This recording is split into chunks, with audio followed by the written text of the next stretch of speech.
Good afternoon, Clashers and Clashers. Coming to you from NGE Studios here in beautiful Burbank, California. This is the official Supercell Clash Royale North American Opens. Representing Frozen Peak, I'm Christian. And Builders Workshop, I'm Ella. That's right, and today we are bringing you guys back-to-back of the top Clash Royale plays that you will ever be able to see right now in history. They're so awesome. At this moment, and hundreds of thousands of you guys are playing through our open qualifiers, which it's been awesome. It's been crazy. So you'll go from our open qualifiers to nights like tonight. Yeah, the Coronation. The Coronation event. That's right. Da-da-da! Hey, look at this new fancy graphic. So fancy. You'll go from there to the crown, or the arena battles, to the crown duels. That's right. And finally, one lucky winner will take home $15,000 of $100,000 prize pool and gets a trip to Supercell HQ. That's right. Look at all those monies that people are playing for. Today, we have 8 more people for you guys, the top players in Clash Royale. This is Coronation Day number 9. We are over halfway there. 8 players already have been crowned. 8 more to go. And now, before we take a look at who those 8 are, quickly walking through the rules they are actually playing for. Let's talk about what they're playing for. First place taking home $2,000. Second place, $500. Third and fourth place, $300 each. And 5th through 8th, $100. Again, they're playing not just to move on, but also for that every single night. Now, a quick recap of the rules here at the official Supercell Clash Royale North American Open. We run the standard tournament cap with the double deck submission. Each player must submit 2 unique decks to us, and by unique we mean at least 4 cards different from deck to deck. And to move on, it's super simple, really super easy. You just gotta beat your opponent with both of your decks before they beat you with theirs, and boom, you're one step closer to treasures, fame, glory, all that good stuff. Do that. Yeah. So easy. Yeah, so now let's take a look at tonight's 8 players that we have for you guys. Up first, it is Tin2 versus Lucifer. And then we have EPRU versus Sadie97. Then we've got Popcorn versus Chief Mystical. And finally we have Jewish Panda versus AJ. That's right, 8 amazing players here for you guys today. So let's go over to our couch so we can jump right into it. Joining me on the red side, it is host and creator of the Super Magical Cup. It's raining. Good to see you again, sir. Good to see you too. Over here I have YouTuber, streamer, former number blah blah blah words. Something. Yes, you did something. Ella, it's been too long. I didn't even get to say your name. 2 whole days. The Rum Ham. The Rum Ham, that's me. For 2 whole days, I'm glad to be back. It was terrible not casting North American Open games for the last 2 days. I missed it. Yeah, it just leaves something in your soul. I know. Let's talk about what you Been were more doing. than 2 days. Where you were at. We have the King's Cup that was happening. Romain, want to tell us a little about that? Oh yeah, you were there. The King's Cup was held on Sunday. It was YouTube gaming, big deal. It was great. They actually had hundreds of players, including some of the biggest names in the Clash Royale community who flew in from all over the country in order to play. And all the players were first put into a big tournament, and the top 128 went to a second tournament. Top 64 went to a third tournament. So many. And then the top 8 from that tournament got moved on to a top 16, paired up against some of the biggest YouTubers and influencers in the community, playing for I think $100,000 prize pool. What it was? It was nuts. Actually, what I really liked about it was that so many of the great players we've seen here at the North American Open performed very well. Oh yeah, who was there? Clyde, very multiple-time top 8er in the North American Open, also going to the arena battles. He placed in the top 8 and was paired, I believe, against Chief Pat in a very epic battle. I won't spoil it for you. Super epic battle between 2 of the best players in the game, worth watching. But also, Reddit Alpha performed well. We've seen them do very well here. They got a member in the top 8. Nice. Ash, who is finished second in the most recent Coronation, finished, I think, 9th overall. Darth Jar Jar was in 10th. Wow, very consistent. Yeah, it really shows how the best players in this game are so consistent. Clash Royale is not a random game. It is very deeply strategic, and you see that from the consistent performance from player to player.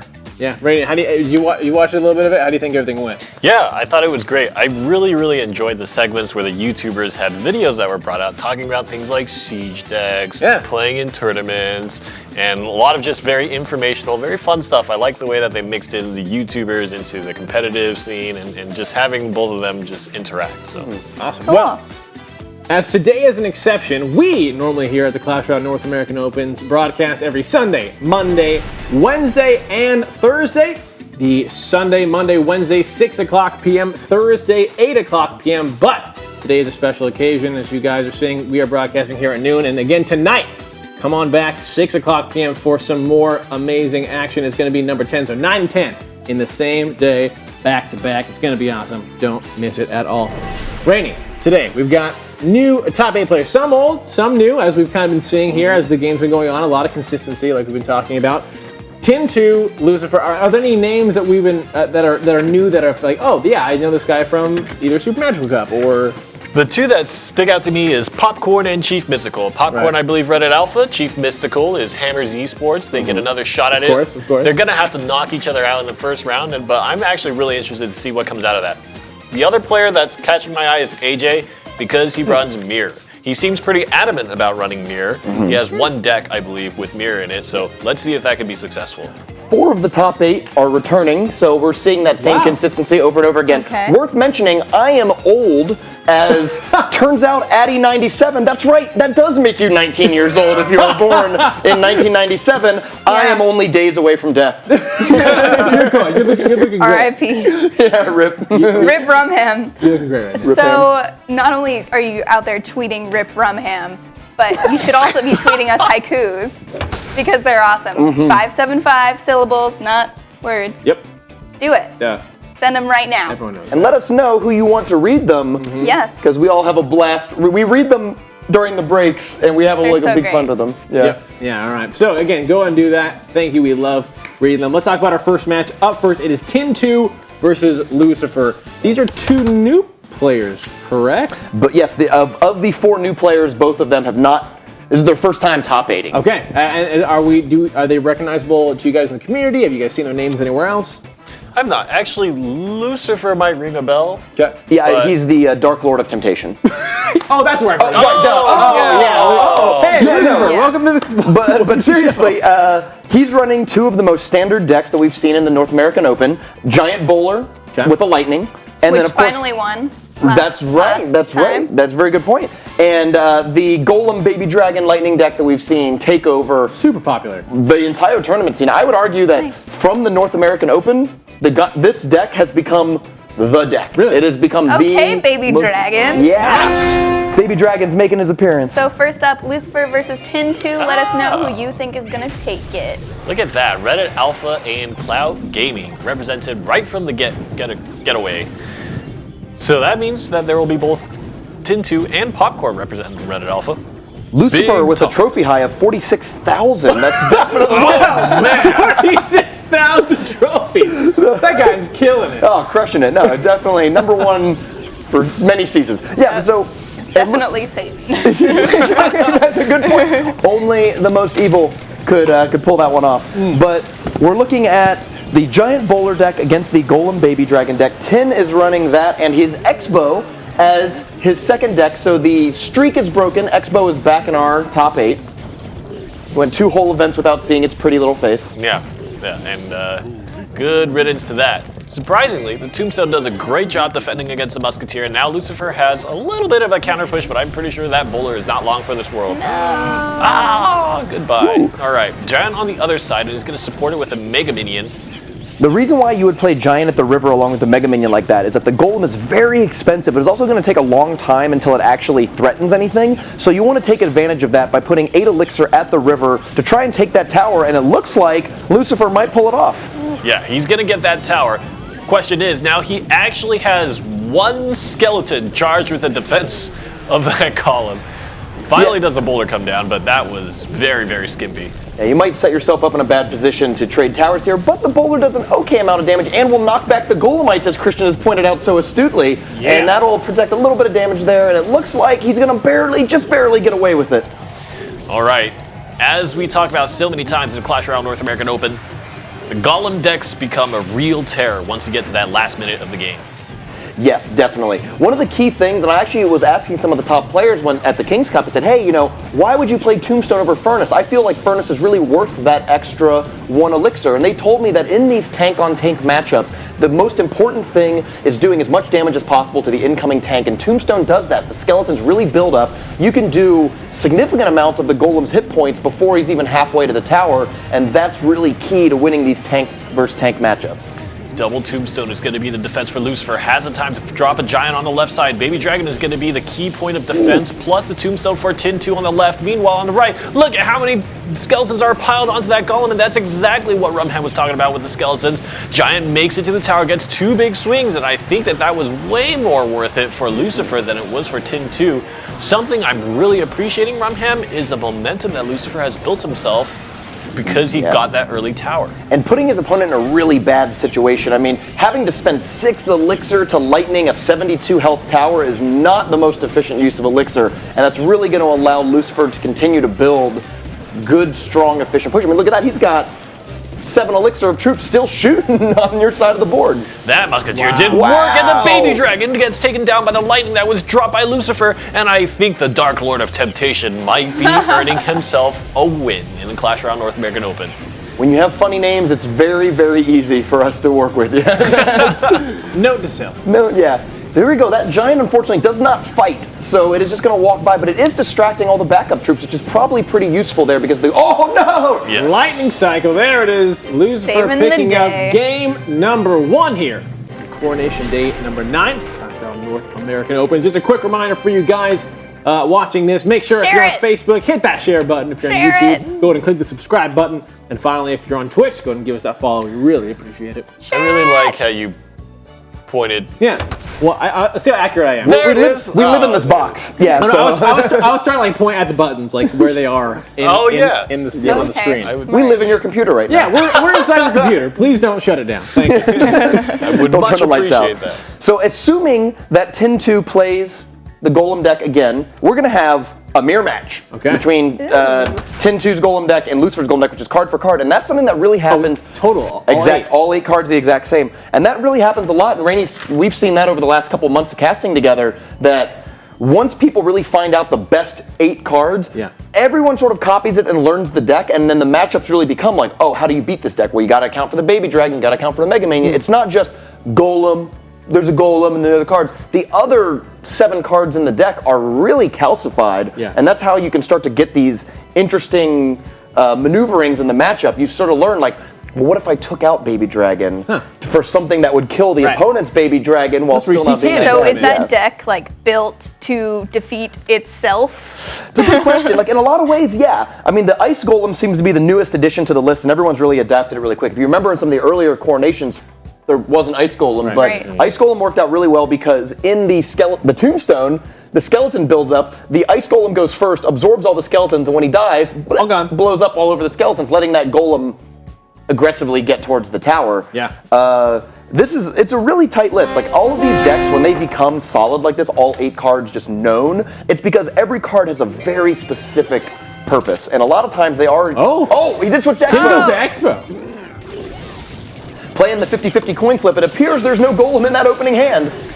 Tombstone gets taken down, and now it's only the skeletons to stop the Expo from tagging onto the tower. There's a slow on the Ice Golem. The Ice Golem slow is actually coming in big for the Expo. Gets a good amount of damage. 400 is actually not astounding for an Expo, but in the grand scheme of things, 400 damage is not something that you would give up either. And you see how effective Tombstone is as a blocker against Expo decks. Each skeleton takes 3 Expo shots plus the building and the extra skeletons that come out.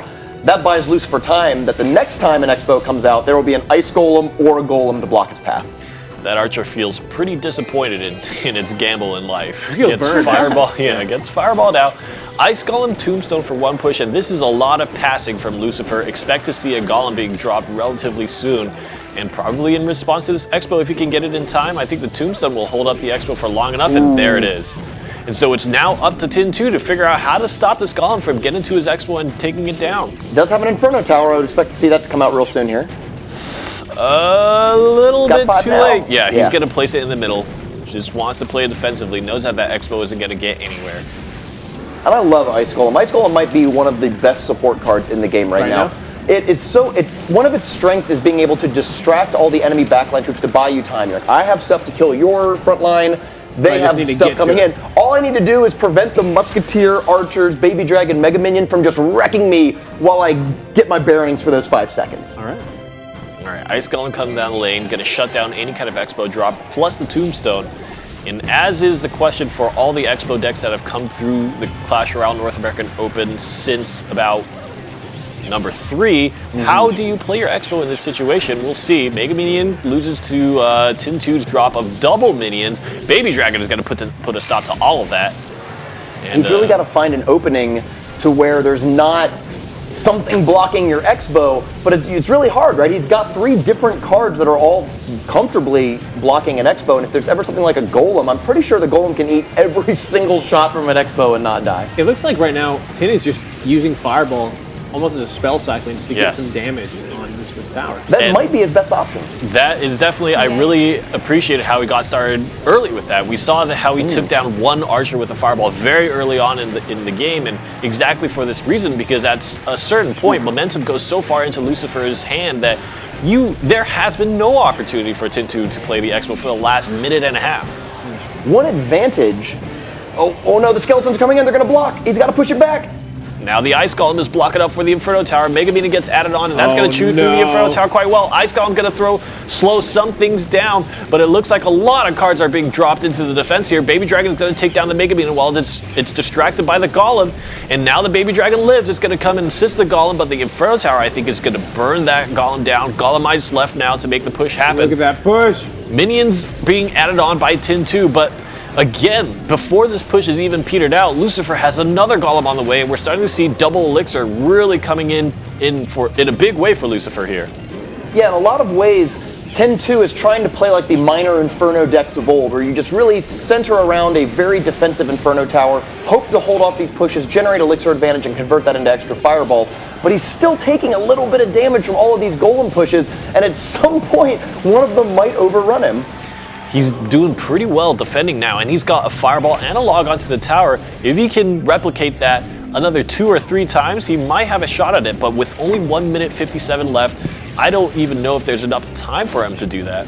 I think he could. He only needs... those lightnings are going to be really killer, because the Inferno Tower is only as good...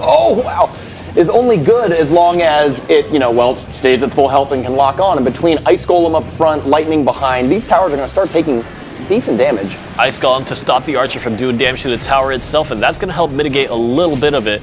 And again, another fireball comes out. Tin 2 definitely knows he has to spell cycle, because there is no way to play the Expo right now. And I don't even know if it's efficient Elixir to play on defense as well. I mean, imagine the situation. What if Tin 2 were to just drop an Expo as another structure to attract the Golem? I don't even know if that would be favorable for Tin 2. I don't think so, because it costs 6 Elixir and doesn't do that much damage. Like, the problem is, yeah, the problem would just be not... He's going for it. Oh, he is! He only needs one more fireball. He might be able to pull this off. The Golem is good. The Golemites are going to do a little bit of damage, and I think he might have had it. Wow. I think you're right. Has he cycled quick enough? Yeah, he's going to have fireball really, really soon, and I think he can throw it out. That's it! He does it! Wow! That is crazy. Tying it up 1-1 against Lucifer here in our first game. Coronation Day number 9. I love that. Right from the beginning. Hats off for sure. Right from the beginning, Okay, he knew it. question. He was fireballing those archers. What was Lucifer's last card that he didn't use? Arrows, it looks like. Oh, so I'm sorry, not arrows. Log, maybe? Did we see a log out of the Lucifer's Golem deck? Maybe not. I don't think so. So yeah, so there's nothing really to log in the deck. I mean, there's a bunch of air units, an Ice Spirit, an Ice Golem. Yeah, so it's not possible there's just nothing really worth logging. Although, admittedly, maybe you could have used the log to wear down the Inferno Tower a little bit. But yeah, I mean, I'm really impressed. So basically, Tin 2 knows, as Reddit Alphas, the Siege experts, that if you're going to get around this, maybe you just abandon the Expo plan. You have a way to win inevitably. Yeah. Just keep fireballing the towers. But to Rennie's point, he started it early and often and managed both. I'm impressed he was able to hold off all his Golem pushes. Yeah, what I love so much about that is it shows that he has his key card, which is Expo, right? Oh yeah, this is an Expo deck. And he wins without even playing the Expo really to get the damage. He got 400 at the beginning, which might have super helped him, but it's cool to see how you can take a deck and be like, yeah, this might be my card, but I'm still going to be able to adapt, use what I have, and make sure I get a win. One of the big things for Tin 2 was playing the Ice Golem. There were multiple times where there was just one archer with a sliver of health in the back. He knew that the Golemites were going to do a little bit of damage, but what really is going to hurt is even a single archer shooting at your tower. About 100, He played the Ice Golem in front, and the Ice Golem just walked around and tanked up the archer, and that saved him a lot of health on his towers. I think there were 2 different instances where an archer could have gone maybe 6, 7, 8 shots on the tower, and that is a lot of damage. All right, well, here we go. So this is the mirror match. This should be the golden mirror match. And yeah, so the key in this match should basically be whoever can get more tombstone skeletons to do a ton of damage to the golem is very much in a good position to win, because that allows them to kill the golem. All those backline archers, mega minions, baby dragons, they'll run up to their golem, who's hopefully still more alive, and help support. One of the big things about this interaction, Ice Golem is going to slow things down, and the lightning takes down the Mega Minion. The Tombstone was dropped at the perfect time to stop this Golem, and I think Tintu is going to feel pretty good about the way he defended this. One of the Golemites makes it to the tower, but I think that's actually a small... I don't think he's too worried about that. Yeah. I mean, I think all it did was explode, too. It didn't even attack once. Yeah, that Mega Minion is actually doing work. It might actually take down this Baby Dragon? No. It would if the tower wasn't supporting it. Lucifer's tower was in there, but you're right, Mega Minion does beat Baby Dragon in a one-on-one matchup. Baby Dragon, fly! Fly! Oh, one shot. Now that's the advantage of a fast movement speed. Baby Dragon is fast in the speed department, and that allows you, the sooner you get to the tower, the sooner you're dealing damage. A lot of those really slow troops never actually threaten a tower like Mega Minion because of how slow they are. Interestingly enough, Tintu has actually opted to play 0 golems so far, while Lucifer has played twice. I think Tintu's really trying to collect a big elixir advantage and maybe a big timing advantage, making sure his line of play is going to be good. It makes me feel like Tintu's strategy going into this is make one big effective push and end the game in that one push. Yeah. Oh, and he has to lightning the Mega Minion in the Tombstone, not so much... Not because necessarily that was the best value that he could get, but he really felt like he had to protect his Baby Dragon in order to continue stopping the enemy Golem. Man, that timing was close on the Tombstone popping, and he's going to be able to successfully defend the Golem just barely. And still, it doesn't seem like Tintu really has made any efforts to push Lucifer's tower.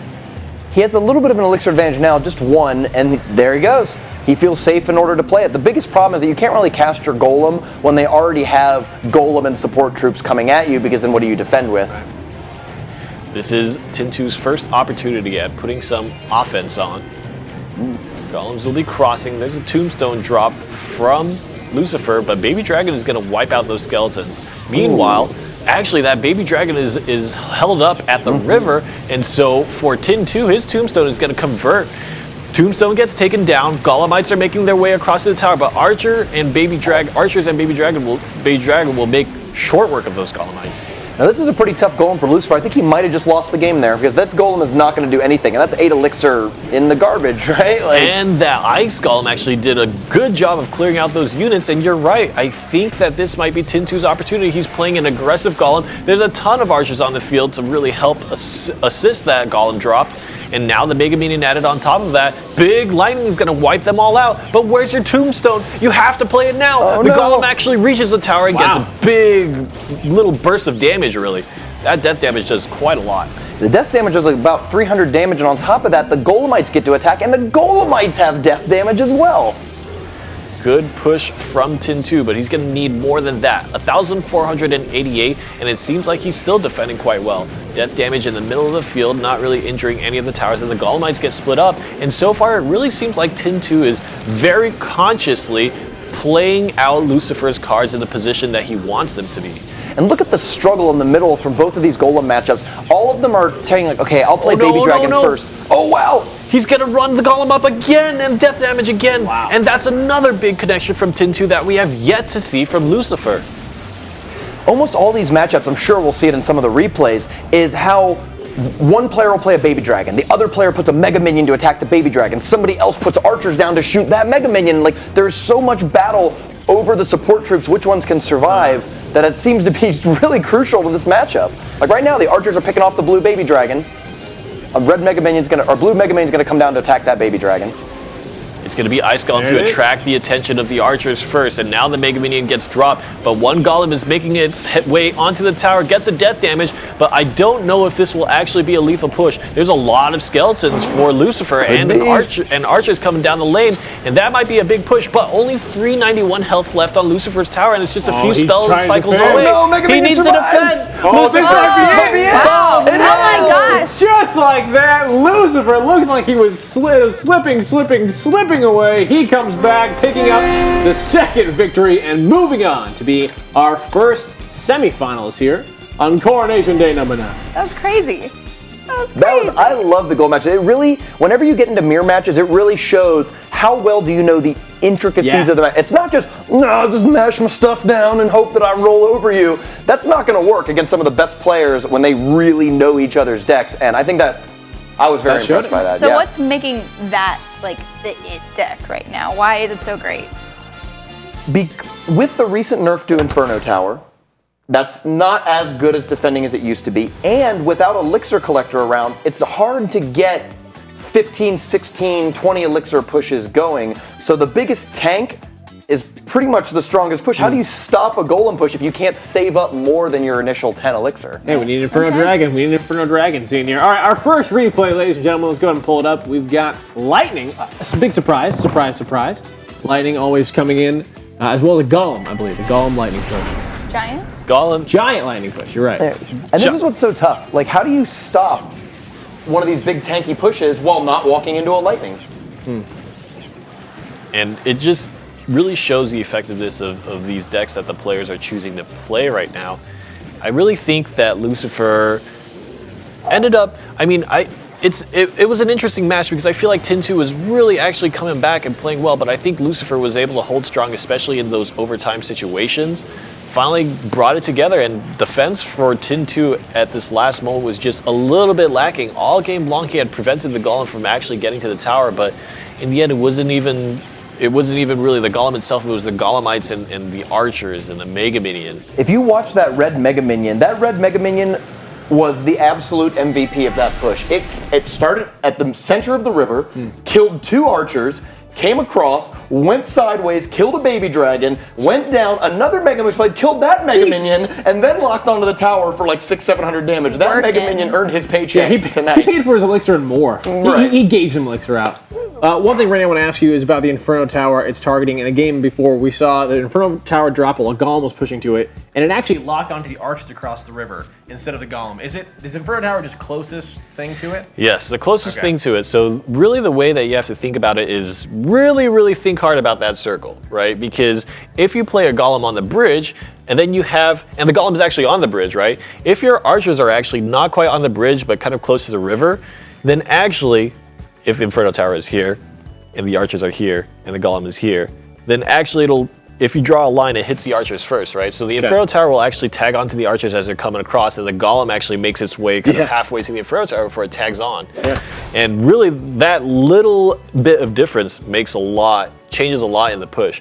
It's also why that playing something like Minions in the middle on the river is actually really great for defending against Inferno Tower because it instantly becomes the closest target. All right, well, there we go. Congratulations to Lucifer for being our first semifinalist. Up next, EPRU. Sorry, Tintin. Tintin, sorry, you got it. Oh, Tintin. Tin 2. So, Yeah. we've seen EPRU Yes, already. he's a return A repeat client. performer. Yeah, a regular here. The Clash Royale North American Open. Is going up against a new one from Clan Swag. That's the S-Addy97. okay. Hold 19 years old. Yeah. We have EPRU is bringing Rainey's favorite Miner Zap Bait. Oh, and there's a Goblin Barrel in there Goblin somewhere. Barrel, that's right. So- A lot of cards that want to be zapped. Energy Pacemaker are you? Let us I know think- at home who you think is going to take this one. What are you guys thinking? Have you seen Saddy97 before? No, have not. Oh, he's from the Boudweiser clan. Can't even drink, Boudweiser. and they're making puns. I thought it was from Swag, but maybe I'm wrong. So there you go. He's running Giant Bowler and the EPRU is running the Golem Baby Dragon deck and then the Miner Zap Bait Minion Horde Goblin Barrel Skeleton Army kind of deck. S-Addy has Giant Bowler and a Lava Hound deck, the first Lava Hound we've seen tonight. But that'll Double be for another match. Tombstone protects I gotta watch EPRU very, very well against the first Giant Bowler push. But he still has yet to craft himself an offensive game plan. And here we're seeing the versatility of Ice Golem. Like, not only was Ice Golem so great at blocking Archer shots and keeping the back line at bay while the Golems got killed, but it turns the Bowler off at a weird angle so that the Bowler doesn't roll rocks into your tower. How great is that? Musketeer making its way across, and I think it might shoot the Tombstone, and then the Skeletons. Log pushes it back, gets one shot on the tower, and again, it just still feels like EPRU has not tried to push a single time. Yeah, I think that he's waiting to counter a push. Like once this giant bowler attack goes down, then he's a little safe in order to play the golem. We saw what happened in one of the earlier matches where I believe Lucifer played a golem and immediately Tin 2 just played giant Mega Minion at the river and took the tower. I don't think he wants that to happen to him. Yes, and probably wisely so. Plays the lightning on that push to immediately remove the Mega Minion and lower the bowler's health, and now it might be his opportunity. There it is.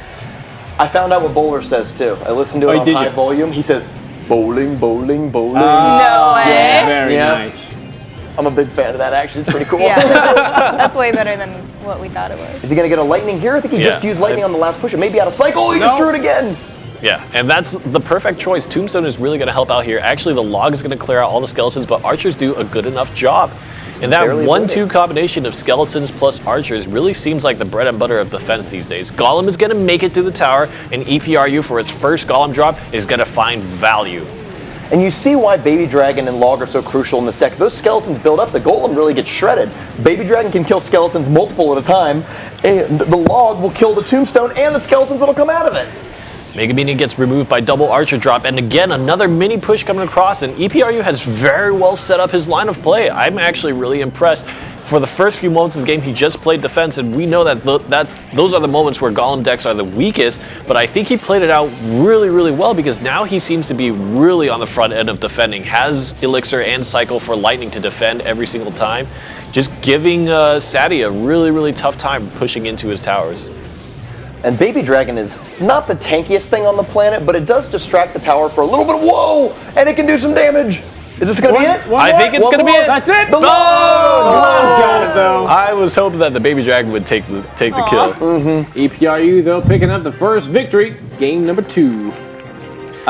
Match number 2, game number 1. Game number 1, that's right. There we go. He's done. And now we get to see your favorite, Rainey. Miner, Goblin Barrel, Yay. Skeleton Army, Minion Horde, Princess Log, Fireball, Inferno Tower. What a great title deck. for a What if deck. everybody just said the Brevity deck is name the as soul the of wit. hold? That would be great, yeah. I like it. So lightning was pretty critical in that match. How do you play so you don't just get lightninged off the board?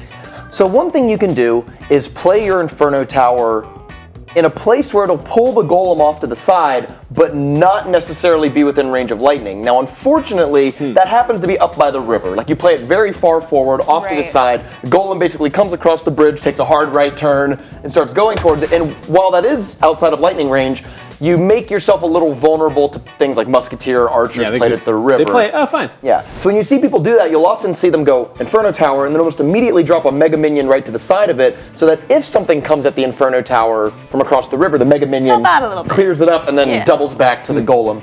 It's risky, but it's better than walking into a lightning. Yeah, Sure. no, don't want that. Is there any spell right now that's on the same part? We've seen Fireball not being played as much. Is that just because of not the reset? It doesn't have that range.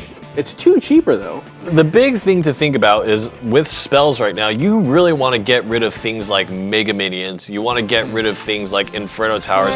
Fireball just doesn't really cut it in that situation. It can work well against archers, but in many ways, because people are playing big body decks like Golem decks, you need something a little more hefty to make sure those supporting troops get removed. You do not want a situation where Golem is pushing across and there's a Mega Minion with a sliver of health that just never gets targeted because everything is hitting the Golem. Yeah, actually Fireball will be an EPRU's deck here, and it's kind of coming back. It's sort of a cycle where right now people are playing a lot of things that don't die to Fireball, but do die to Lightning. But the more that people play things like Archers, for example, the more things like Fireball are actually pretty valuable. Minions just shred. Yes. Or Minion Horde. Minion Horde, so many. That's so strong. It's one of those cards where even if they counter it, like, they shoot arrows, in the time that it takes for arrows to fly from the tower over the Minion Horde, done its job. they do a ton of damage, yeah. Skeleton Army's kind of the same way, which is why you see people firing Log early. They can't even afford to let it sit there. EPRU showing one of the reasons why I think that this deck is so great. There's really no good way for Sadie to remove that princess without spending a spell, and if you spend a spell, Goblin Barrel's coming to get you. That's a very good point. That's the key to this. So this deck is kind of called Zap Bait, although it's sort of a misnomer because it's really arrow, Log bait zap, these days. log, any of those kind of. The idea is all these 3-cost cards are very high risk, high reward. Skeleton Army will take the entire tower down if unanswered, as can Minion Horde, Goblin Barrel, all that kind of stuff. So you play Princess, hope they arrow it, and then once they do, you are it's not gonna work. Oh, so close. Maybe in the day when Princess had a wider splash radius, that would have worked. But I love the maneuver. Not this day. That was almost highlight video worthy. That was almost frag montage video worthy. Ooh, bad placement on the miner. If that was off to the side a little bit more, the bowler would not have hit the tower, but that rock that hit the miner still actually hit the tower, which is kind of defeats the purpose of blocking it. Interesting. He has to play a 5 into a 3, and now the minions are going to run across the bridge. Arrows is out though. Miner Goblin Barrel? I Maybe think not. he's waiting for the log as well. He might play Skeleton Army to defend and then play the Goblin Barrel here is the play that I would go for Very now. I would go for the Goblin Barrel now. Poor Princess is gonna. Oh, she dodges the lightning, but she might get rolled over. Oh! Turns the bowler around. What would you rather die by, a lightning or a giant boulder? A lightning. Probably lightning. Cooler story. Yeah. Yeah, and it's just over. I feel like getting crushed by a rock slowly but surely is much more demoralizing. Sure. Yeah, makes sense. Great. Now that's what we're talking about. That's how you dodge a lightning, right there. You put that thing way up by the river, and the downside is that stuff attacks it much quicker, but at least you didn't get lightning. Miner popping up on the tower, and the bowler is very well positioned to defend against the miner. It's going to take a little bit of damage, but it's a good play just because the bowler will actually walk across healthy enough that he will still convert into something useful. Fireball is now down, so Musketeer is played in response, but really only one more Fireball is needed to close out the game, and with that Inferno Tower in place, I think EPRU has done it. I think he's going to 2-0 Sadie. You're right, just one more Fireball. There it is. Just like that, EPRU going on to the semifinals. Sadie, close. Congratulations making it to the top 8, but that is the end of your journey. EPRU joining Lucifer after the we come back. Still 2 more round of 8s to go for 2 more semifinalists. What was it? What was it right there? EPRU, we were just talking about how Fireball, we want Lightning or Fireball, but he used Fireball so beautifully there. Was just it worked with his deck better? Would a Lightning have been too expensive for that deck? Yeah, I think Lightning would be too expensive. The idea of that deck is to remain cheap, make sure you have all your different options available because you have just an array of defensive options. You want to make sure that you can cycle to them and choose the right card for the right situation. If you had Lightning in that case, one of the things that EPRU did a lot in that match was he would throw the Goblin Barrel, and yes, right there, you can find it right there. He would throw the Goblin Barrel. I forgot the opponent's Fireball. name. Oh, Sadie. Sadie, exactly. My memory is Ramham and I are really old now. We've been casting He for so lost. long. He's You gone have out your of your youthful looks though still. Yeah. Sadie would drop the Musketeer to defend against the Goblin Barrel because it'll shoot one Goblin, shoot the second Goblin. But then EPRU will respond by throwing a Fireball on the Musketeer. So not only does he get a few stabs at the Goblin, then you get a Musketeer that essentially is going to walk into its own death, and you get Fireball damage on the tower. And this cycling is what really helps EPRU push the game forward. If he was using Lightning, it's an elixir disadvantage, and you run the risk of being run down by Giant Bowler because now you have no opportunity to cycle the cards you need to defend the counter push that's coming across. All right. Let's take a peek at our first replay. I hope we get to. What's going on here? Oh, so this is one of the early golems. Look at this log. Oh, that's such a good log. The idea there is that it kills a half-health tombstone and all the skeletons come out of it, which gives the golem a consistent ability to get to the tower. We saw EPRU pull that off multiple times, and I think that was pretty much due to his excellent log timing. And look at that splash damage on Baby Dragon 2. As it was attacking the bowler, it was actually getting chip damage on the tower. Every little bit helps. Good turnaround on the miner. We saw that a lot. The miner was used defensively. Why do that? It's not your best option, but you only got 8 cards. I mean, I think he would rather have had something like an Ice Golem or a Knight there, but miner is the card you have. I don't have anything.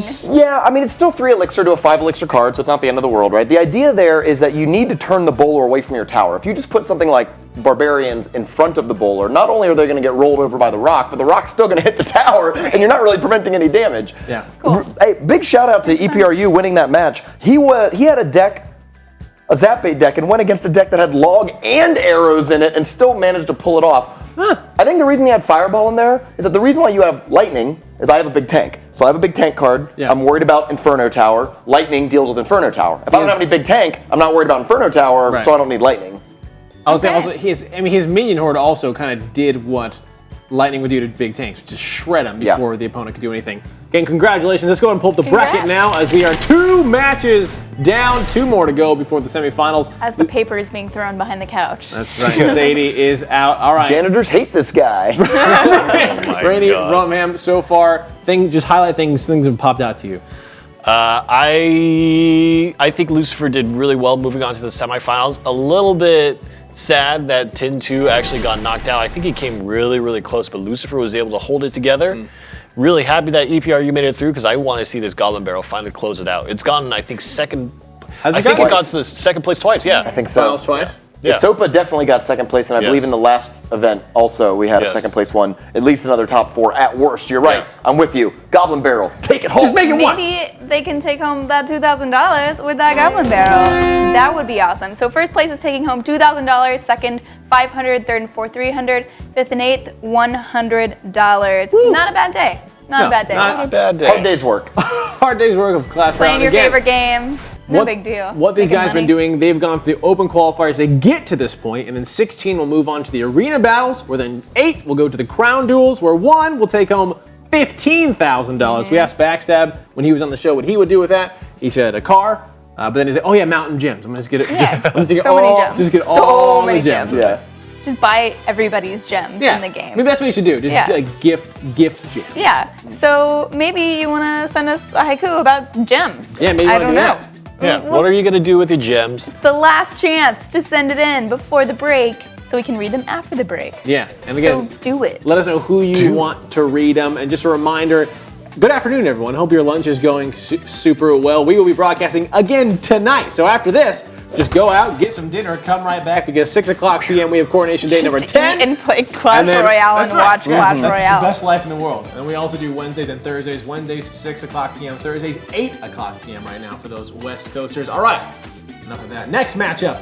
Popcorn versus Chief Mystical. Now, this is a matchup you're excited to see tonight. Yeah. Both players returning. These are, returning players and also names that are kind of big names. Popcorn has been kind of not quite as prominent as players like Marcel P. and Woody, but definitely representing himself in the competitive scene, right? We've seen Popcorn playing in certain Super Magical Cup events as well as a Coronation Day. So it's really, I think he's really looking to make a big appearance. This is his 3rd top 8. Yes. He's actually quickly becoming one of the stars because of only one more top 8, and he matches Marcel P's. Low key Exactly. Popcorn Yeah. coming up, taking these games. What's poppin'?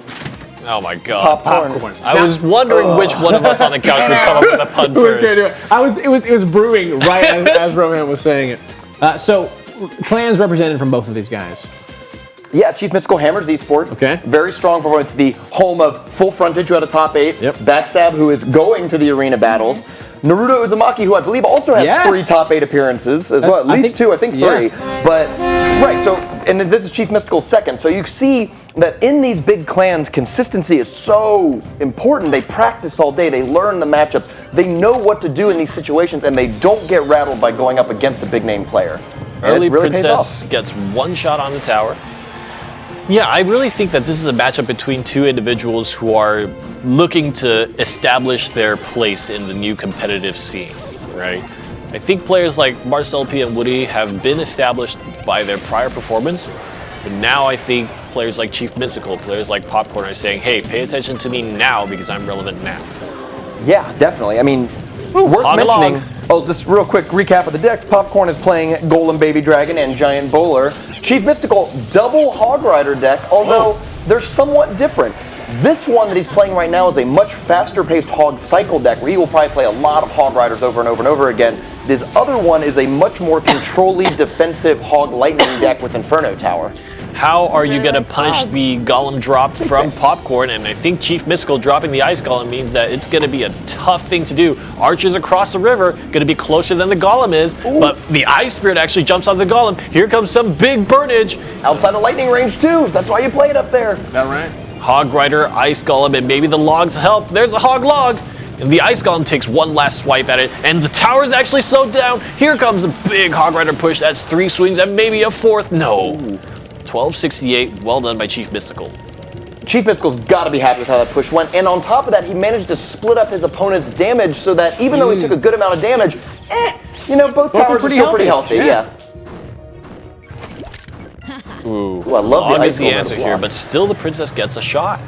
And right now I feel like Chief Mystical wants to make sure he's putting as much damage as he can onto that right side tower because this is when things get troublesome. Watch out, because the golem is coming to get you. Great timing there. He knew his opponent drops a golem, which means he doesn't have nearly that much to defend with, and punishes him for it. Gets his tower down into the triple digits. Ice Golem to mitigate damage on the tower, and that's going to allow him to just use this Mega Minion to defend up. Adds the Princess on the left side to make sure that if Log is used, it has to be used on the left side. Lightning comes out really, really early, and I think that Golem might get laser beamed. There it does, only the Golemites. The Ice Golem dropped again to tank up, and that use of the card is actually so key. Chief Mystical will take a little bit of damage. Mega Minion coming across, but here comes the Hog Rider. No, the Mega Minion got frozen up. Gonna get a big swing on the tower. But again, this is a race. It's a race to see who can actually drop the tower down first because the game is gonna end in overtime. And so the Golem deck might be able to do it, but the Hog Rider deck is very quick. If Chief Mystical can go under, it'll be great for him. That Golem is a little aggressive. You notice that he's got a Lightning, the Inferno Tower, and the Princess, but not quite the tower, so he's not getting as close to a final victory as he would like.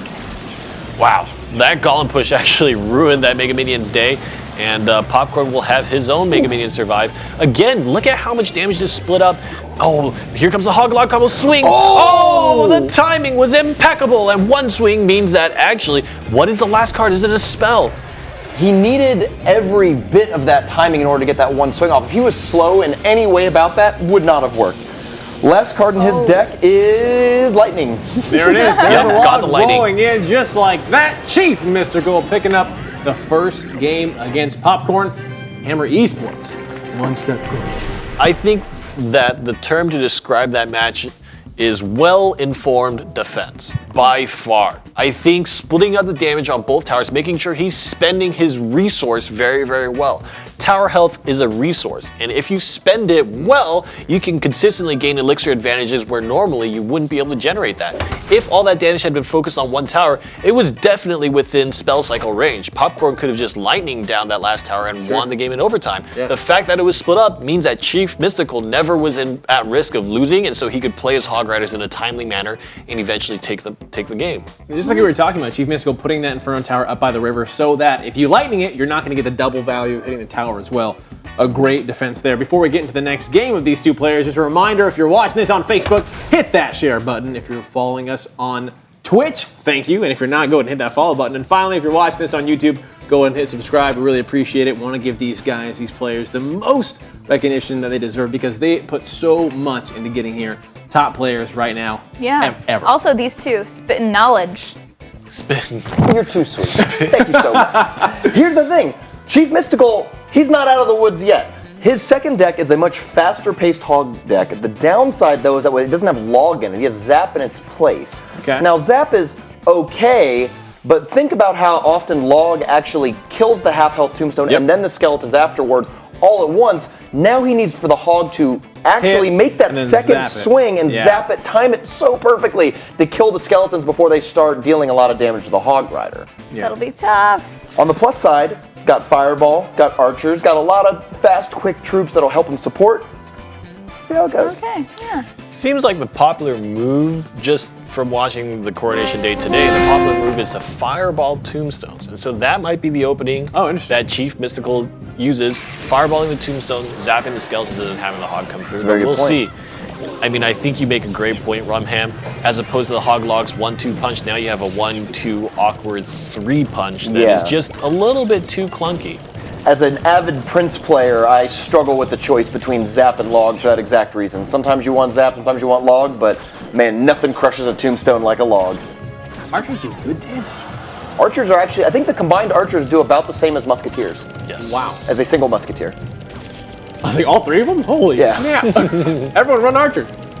Downside, of course, as Rainey's pointed out before, that watch this, wonk. All right, now archers do half damage, right? And it's very easy to take out a lot of their damage output. Here comes. Musketeers Let's see. Oh, I actually like it. Ice Golem Hog Rider is a good way to get around a tombstone because once that tombstone dies, they tag onto the Ice Golem. If the Ice Golem dies, you don't have to worry about the skeletons anymore. Very good point. Downside of this Mega Minion hopefully gets ahead and actually starts swinging. The problem is that's going to walk ahead and get shot by the archers in the tower and not really contribute to the push. Baby Dragon coming across, going to make short work of the archers. One more vomit, and there goes the archers, but the Mega Minion will trade, and now they're making 1 swipe, 2 swipes. Goodbye archers as well, and it's going to convert over to the Golem. This push is going all sorts of wrong for Chief Mystical in a lot of ways. His Baby Dragon also ran ahead of the Golem and got attacked by the towers. It's not quite working out for him. Nice zap, earns the Hog Rider 1 swing. And 2. That's actually really, really good. We talked about, a 1-2-3 combo for the Hog Rider, 2 swings and the zap. Earns it 2 swings on the tower. Interesting little tidbit, if they were to use cannon to defend, that Hog Rider would only get 1 swing, and they cost the same elixir, but just a little interesting tidbit to think about. Fun fact. Would you use cannon? I think not, because you still want to take down big bodies, but just interesting. Definitely against Hog Rider, cannon is better. Yeah, Hog Rider, it's one of the few cards in the game that is a positive elixir trade against Hog Rider while taking no damage. That's pretty good. All right, here comes another Hog Rider push, and this is really something that Chief Mystical wants to do. The archers. Fireball only takes down one of the archers that doesn't get a swing, and that's going to change things a lot. I think Chief Mystical was really hurting for that swing. He really would have preferred getting that down. But now he has to defend against the Golem, and it's actually got a lot of health. Here comes the skeletons and a second tombstone. More skeletons being added onto the mix, and it looks like the Golem is going to be taken down. Ice Golem being put into the mix means that it could potentially defend against the 3 archers on the field and the Mega Minion and the Zap, and Chief Mystical makes what I would call a miracle defense. Wow. And that just shows the power of Crown Towers. They're so good. They deal so much damage. If you are new and struggling with your defense, really lean on the Crown Towers. Try to pull things toward the middle. Try to slow things down. Try to knock them back, because that tower shoots as hard as any troop in the game, really. And if the more time you can buy for the tower, it will bail you out of tough situations. Now we're in overtime. This is the moment for Chief Mystical to really, really, really try to go under that Golem. Fireball. He's fighting against time. This Golem could very well be the nail in the coffin, and so I think Chief Mystical needs to either commit, spend all your elixir on defense and then try to end the game, or try to go now, but I think it's a little bit too late for a counterattack. He needs to defend. Double Tombstone again is really going to save Chief Mystical here. 2 Crown Towers shooting at the Golem, plus the Golemites will split up, and I think he's done it. He's bought himself the opportunity to Hog Rider one more moment, and I think he has Zap. Here comes the Fireball, and the Zap perhaps. He needed 2 spells, and again, we're talking about now how detrimental it is not to have Log in your Hog Rider deck. And I think the Chief Mystical wants to just play it safe here, because maybe he could spend all his elixir and throw a billion spells out there, but if that tower survives with like 250 health, you're dead, right? Here it is. Oh! Just like that, Hog Rider MVP Chief Mystical picking up a 2-0 against Popcorn, moving on to the semifinals. That was an amazing, amazing match. One thing that we've been seeing a lot tonight that we haven't seen is the Golemites splitting up. We've seen that multiple times tonight, and people are getting, like you said, using those Crown Towers as a really good defense, and I love it. I love it so much. Shows the virtue of playing your Tombstone really early, because you know you're going to play Archers and Mega Minion, all the other cards in the combat later. The sooner you get Tombstone out, the more likely you are to have it back in your hand once the first Tombstone pops. A late Tombstone might be good for surprising and pulling things over, but if they can lightning it or log it, you're out of luck, right? Yeah. But the second Tombstone, I think, pretty much kept Chief Mystical alive very consistently. And defending that push was just absolutely insane. That it was like so much elixir on the side. He's like, I'm just gonna stop it.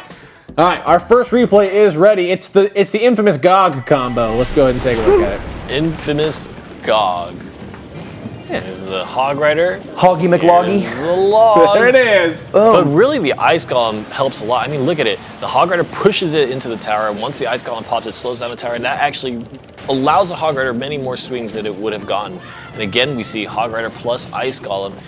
Just such a good combo of cards. We talk about how Hog Rider is the card that is best set up with another 2 elixir partner, and that combination is actually really, really good. Think about this.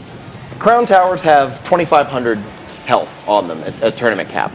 The Ice Golem plus Hog Rider is like 2,500 health. Like you have to essentially kill a Crown Tower that is barreling down towards your tower and threatening damage. That's a lot. A lot of decks can't do that, especially when you think of like Mega Minion, a lot of damage, less than a Mini P.E.K.K.A. Archers, good amount of damage, less than a lot of other like high ranged attack damage dealing. Even things like Inferno Tower, which do a lot of damage, take a while to get there. It's hard to do 2,500 damage in 3 seconds before the hammer starts whacking on your tower. It's terrible.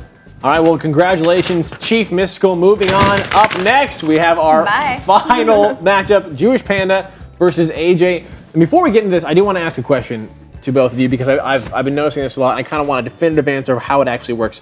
Let's say, and it happened there, we have a Mega Minion was going against a Baby Dragon, and the Mega Minion was on, and the Crown Tower on one side, the Baby Dragon was in enemy territory. Baby Dragon's about to die, Mega Minion could swing, but the Crown Tower shot, and that shot was going to kill it, so the Mega Minion forgets it, moves on. Baby Dragon then buys an extra shot. If the Mega Minion would have swung again, he actually would have killed it. So the way that Clash Royale system works is that will never be the case.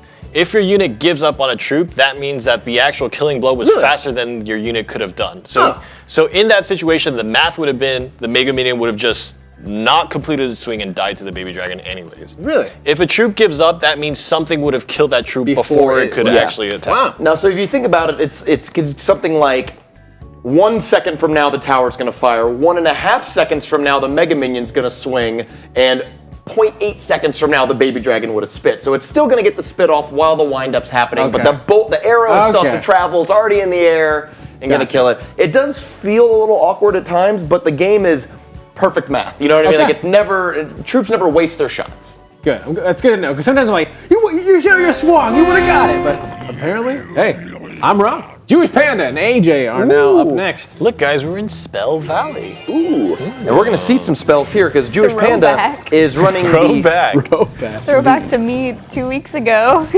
Our little girl's growing up so much. Wait, what arena is Ellie in right now? Builder's Workshop, buddy. Builder's Workshop, nice. So not too far ahead of this, but let's not get too cocky here. You can always fall back down. But I have a legendary, you guys. You'll never fall back down. Christian. Hey, I got my first legendary. Did you? But then it was taken from me because it was part of the King's Cup. Sad day. So Jewish Panda is running the Golem deck that we've seen. Sub out Baby Dragon, put in Graveyard. So look for some pretty cool graveyards to be coming out here.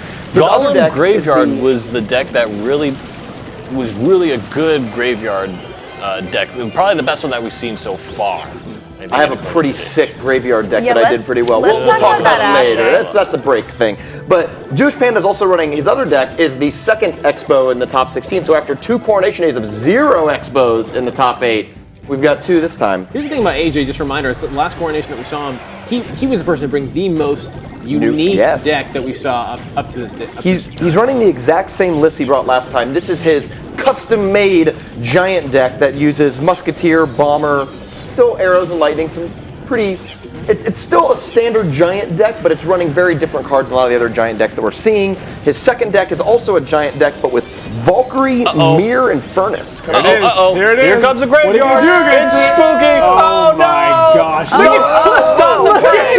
Stop the pain. Oh no. Oh my god, and the skeletons are still, they're having an after party. Oh my goodness. I love Graveyard so much. Okay. It was in my store Saturday morning. Oh my goodness. Oh my goodness. I've been using it ever since. I invested 40,000 gold, never left my bank account quicker. Oh man. Just like that. Tower gone. Crown Tower almost to half HP. Yeah. And the skeletons are kissing there at the river. And, oh no, John's in the way. Bomber is an interesting pick. It does actually so much damage, but it's very, very weak itself. It seems like AJ prefers Bomber in place of the Archers. It's the same thing. They cost 3. He's got cannon. Whoa. Is the tombstone going to be dropped afterwards? We'll have to see. There's a lot of troops here on the field. Those arrows actually wiped out so much, and only 2 archers remain. But how do you turn this momentum around? With 10 seconds left, I think AJ is going to fall. Yeah. Even using graveyard. It's a skeleton party. Wow, Musketeers never move. That is zombie survival. Again, I love when this happens, because that poor Musketeer, just imagine what she's saying. He's like, no, please stop, please stop. There we go. Graveyard, so effective there. Jewish Panda picking up the first game against AJ. One more game away from the semifinals, our final semifinals. AJ, please. I want to see Mirror go farther. I want to see, the only time I have been super impressed with Mirror is when Procol has played it. I think that it's a great card. There needs to be some way. Having a duplicate card, basically being able to cycle for only one elixir. That's how you have to think about it, right? Yeah, like that's a good point. if you wanted to play a card and then needed that card again and you had to cycle all your cards over, that's what, at least 1 + 1 + 1 + 1. If there are 4 1 elixir cards, right? That's at least 4 elixirs. Sure. And then you have to pay for And the it card levels it itself. up. Yeah, and it levels it up. It only is +1 and it gives you an extra. I think that there's a way to do it. I think you might get your wish here, because if I'm AJ, I might switch to my other deck, because Valkyrie, great at blocking Expo and clearing out whatever trash gets put in front of it. Giant, of course, the original blocker of siege weapons. But Furnace is also really good, and of course you can mirror the Furnace. So then if you have 2 of those things in the middle, Ooh, that's a little bloop, bloop, bloop, bloop, bloop. yeah, well, yeah, That's exactly what that is. right. That they damage the tower slowly but surely, and if you try to set up the Expo and guards or whatever in front of it, Yeah. And that's the thing Blow about up on Furnace, an it's a tanky unit as far as one of the buildings go. A lot more tanky than Tombstone. Tombstone, Graveyard, right. Tombstone. I know, I keep So getting in many. my head. They're So similar. okay, you said he would have switched. Let's say AJ decides not to switch. Let's say he decides to keep the deck he just did. How is he going to go up against anything that Jewish Panda is going to bring with the Expo? How is he he's going to got go against Tombstone. the Expo? He's got Lightning. Okay. Theoretically, Lightning the Expo in the tower. We saw that a little bit. He also, weirdly, has Cannon, which you could play right at the river directly across from the Expo, Start and I shooting believe it. the Cannon would win that matchup. Angry or already. Very close. Jewish Panda or AJ? Who do you think's gonna take it? Can Jewish Panda win this one, you guys? Jewish Panda is See, definitely Musketeer. looking. AJ did stick with his giant bomber deck. Bomber's really the standout unique card in the deck, and I think it just replaces archers. Costs the same, also doesn't die to arrows or log or zap, and instead of having 2 separate bows firing quickly, it's just one big splash damage, and Bomber does a pretty significant amount of damage. You can't underrate it. Bomber does a lot of damage. Big problem is it can't shoot up. He can't throw that bomb very far. That's a good point. Archers hit the sky. Bomber And there it misses luck. is. Oh boy. Let's get him, boys. Oh no! I'm sorry. Ooh, great lightning there. Nice. To weaken it. Unfortunately, I think he should have waited a little bit longer, because the Inferno Tower wasn't really heated up at all. It really did it just as he walked into Inferno Tower range. Yeah, maybe a little bit of an adjustment, and AJ definitely is hurting because of that initial rocket. He knows that rocket is in the deck, and it's going to be really, really hard to try to play away from that tower. Well, Jewish Panda could totally switch lanes now, because that left tower has, not a ton of damage on it, but hey, 250 damage, why not? Yeah. And if you put the Musketeer or the Mega Minion on that side, you're forcing them to rocket it that way, which is not nearly as good. Oh, there's the cannon. Oh, there it is. Let's see Oh, what it locked happens. on. And the bomber took down the Ice Spirit. The Ice Golem and the Mega Minion are going to take down the cannon, and he needs to drop another unit on the floor. It's going to be the Musketeer. That Mega Minion has wandered so far that it can't actually stop that Musketeer from taking down the Expo. That was a pretty good defensive play from AJ. And both players ran themselves broke, down to less than 2 elixir by the end of that exchange. Now they're saving back up, trying to figure out what the next push is. AJ's in a weird position, though. He wants to be aggressive with the Giant, but he really can't play it until an Expo comes down. Oh. Or he's going to. Well, let's see. Let's find out why you can't do that. No! The cannon there, but it's still slowed down. not safe. It's not in range either. He's Oh, it is still in not range. safe. Oh. And this is why. This is why I can't do it. Oh, if you can see Rumham's face right now. I have a rum-eating grin on my face. Ooh, good lightning, though, to stifle the bleeding. Oh. Now we'll see. Ooh, a little Actually, too late, this though. Giant is pretty healthy. Skeletons are going to try to chip it down, get slowed down by the Ice Golem, and we'll be able to take care of it before it reaches the tower. Your Bomber point, can't Archers shoot would have up. cleaned that one up, but Yep. Bomber does not throw the bomb very high. All things considered, that tower is fairly healthy. The fact that Jewish Panda has Rocket in his deck means he can definitely close this out, but Yes. AJ has a little more time than you would initially expect to close this game. He doesn't Lightning Oh, wow. too late and misses the Mega Minion, and that might be the nail in the coffin for AJ, actually. Because that basically gives him a free Free rocket. rocket. Like, okay, Yeah. you lightning me, but it wasn't really that effective. The push didn't really go anywhere, so since you're down 6, I will join you in being down 6 and throw the rocket at the tower. Inferno Tower going to tag onto the Mega Minion, and I think that's the way that AJ wants it. Now Ice it's going to Spirit be missed. on the Giant, but I think AJ wants to play the Lightning now. No, it's too late again. And there it is. Every single lighting. There it is. The log for the end, and that is going to be Jewish Panda moving on 2-0. AJ from Reddit Alpha. Is this the first time we've seen the clan Human Made? Human Made. Human Made, I believe so, yeah. All right, so Human Made making their debut. Congrats. Number 9. Well done. Do humans make pandas? Oh yeah, absolutely. Yeah, that's why there's so few I of them. slept through biology a lot. That's what you learn in elementary school. Humans But make you know pandas. about this video game, so it's all good, right? My teachers are very proud of me. Straight. That's my student. So, That's my do student. you guys think that's like the rebirth of the expo that we're seeing there, or not quite yet? I think AJ needs to go back to Expo school. Like, it's a tough matchup because you don't see it that often, but he is in the Reddit clan system and theoretically should get a lot of experience about it. I think he was making generally good decisions by dropping the giant in the middle and just start your push from the middle as much as possible. But the one time, you only need to make one mistake for Expo to put you down, and that was what happened. One time, plays it behind the King Tower, Expo comes out, 1,500 damage onto that tower, and see you later. Yeah. Well, let's take a look at our first replay. It is the massacre that was Graveyard. I like this deck better than the Baby Dragon version. It's a little more spooky, but it's so much more fun. I mean, look at that. They're just popping out from the ground. It's just like they're having a party. Look at the damage. Having a great time. They're And like- after the party, they go towards the King Tower. Come on, guys, let's go. They're bar hopping. That's what they're doing. The key to the graveyard is that it spawns a new skeleton every, I think, 0.5 seconds, but the tower shoots every 0.7 or 0.8 seconds. Oh, so if the tower is shooting skeletons, it will slowly get overwhelmed, but slowly. As long as the tower is locked onto something like a golem, skeletons can just swarm because there's nothing taking them down. Nice connection with the Expo. And that was really the reason why you play your giant in the middle. Or at the very least, just if you think that he doesn't have it in hand, to be safe, just play behind your crown tower, not behind the king tower, right? Because that giant, I mean, he delayed it for a pretty long time. If that giant was just behind the crown tower, it would have gone to the bridge. You're right, and if you play behind the crown tower, you also have the option of something like Archers, Ice Spirit, Tombstone, something kind of throwaway to buy a little bit of time, and then the giant will quickly walk up. It was on the opposite side of the map and as far back from the as you can possibly right. Yeah, well, let's take a look at that bracket now that this is trash. But AJ is not. Here we go. He'll come back. Anyone who makes a repeat top 8 after going through hundreds of thousands of players to get here, all very quality players, but it shows how you have to know every single matchup in explicit detail in order to advance to the arena battles and crown duel. And again, AJ bringing that mirror. So one day we may see the mirror work, but just not today. Lucifer, EPRU, they are going to be the next match that we're going to see moving on. And just kind of a little teaser, who do you think is playing a little more on point tonight? Whose deck are you liking more between those two players? I like EPRU. I think that Minor, Inferno, Cycle, Defense is a deck that is really suited for the meta. I think it's really suited for the meta right now. It has defensive options, it has guaranteed damage, inevitable damage. I think that's the one to look for. All right, right, man.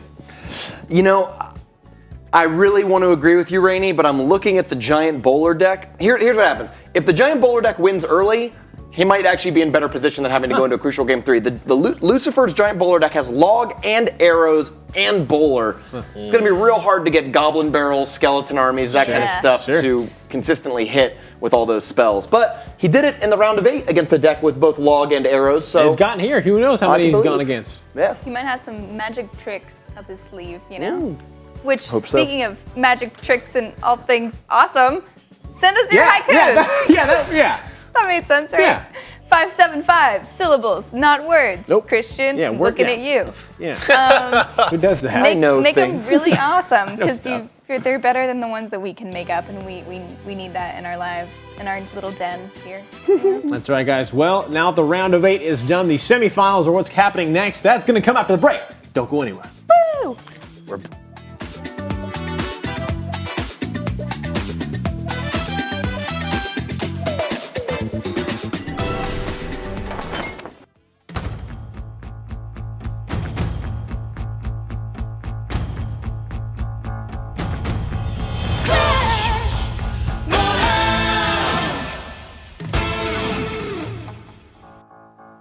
These are the rules of the duel. All duels must have appropriately epic music. Clash Royale! Pick a fight with everyone!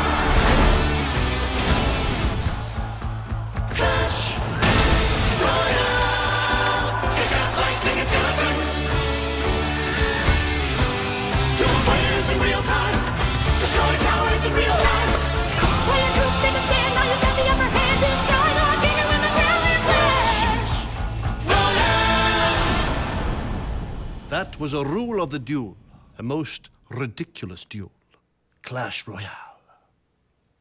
These are the rules of the duel. Anything goes in the arena, and anything goes inside the goblin hut. Anything. A most ridiculous duel. Clash Royale. These are the rules of the duel. The grass in the arena must be properly cut. It's a full-time job.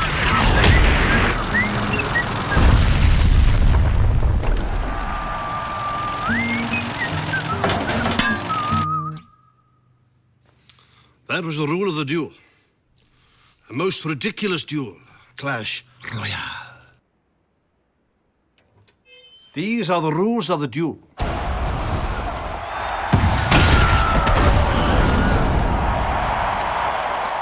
The winner takes the loser's trophies. And their dignity. That was a rule of the duel. A most ridiculous duel. Clash Royale.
Welcome back, Clashers and Clashettes, to the official Supercell Clash Royale North American Network. Yeah, you have something in your hand. What? What are you talking about? Oh my god.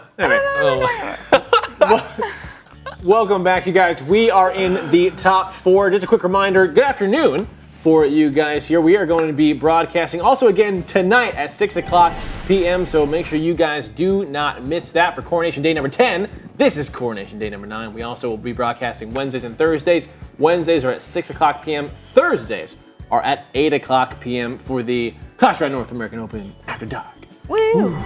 So again, we are in the top. We have 4 players left that are remaining here for Coronation Day number 9. One of them will be moving on, getting $2,000 and that chance to go on to the arena battles. Again, if you guys are watching this on Facebook, go ahead and hit that share button. If you're watching this on YouTube, go ahead and subscribe. And finally, go ahead and follow us on Twitch because we know how awesome you guys are because you're awesome. That's like cycle reasoning, like, oh man, if I don't do it, I'm not awesome, so I gotta do it. Haha, gotcha. Psychology. Psychology major paying off. All right. My God. Anyways. Is that really? No. Never. I doubted your history for a moment there. No. I don't think he studied I think psychology. Christian knows what he studied. I don't think Christian actually did that. Yeah. Hey, who knows? Who knows? I can't remember. We'll never know. He can't. Okay, well. All right, Okay. up next, you guys sent us haiku. Yes. They were super awesome, and Rainey is going to read this one. This haiku sent to us by Dex_Max1. Rolling over troops.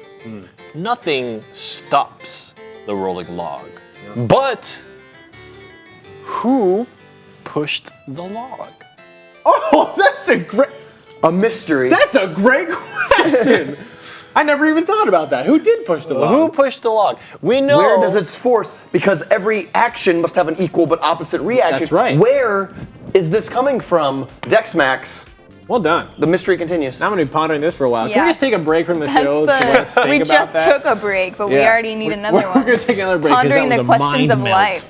A mind melt. Yeah. That was. Well, let's take a look at the bracket while we figure Yeah. out what's going on here, and walk us through what's been happening tonight. There's a Lucifer who is running a very good Golem deck. And there is an EPRU who is running a Goblin Barrel deck. There's Chief Mystical who made it through using 2 Hog Rider decks. That's right.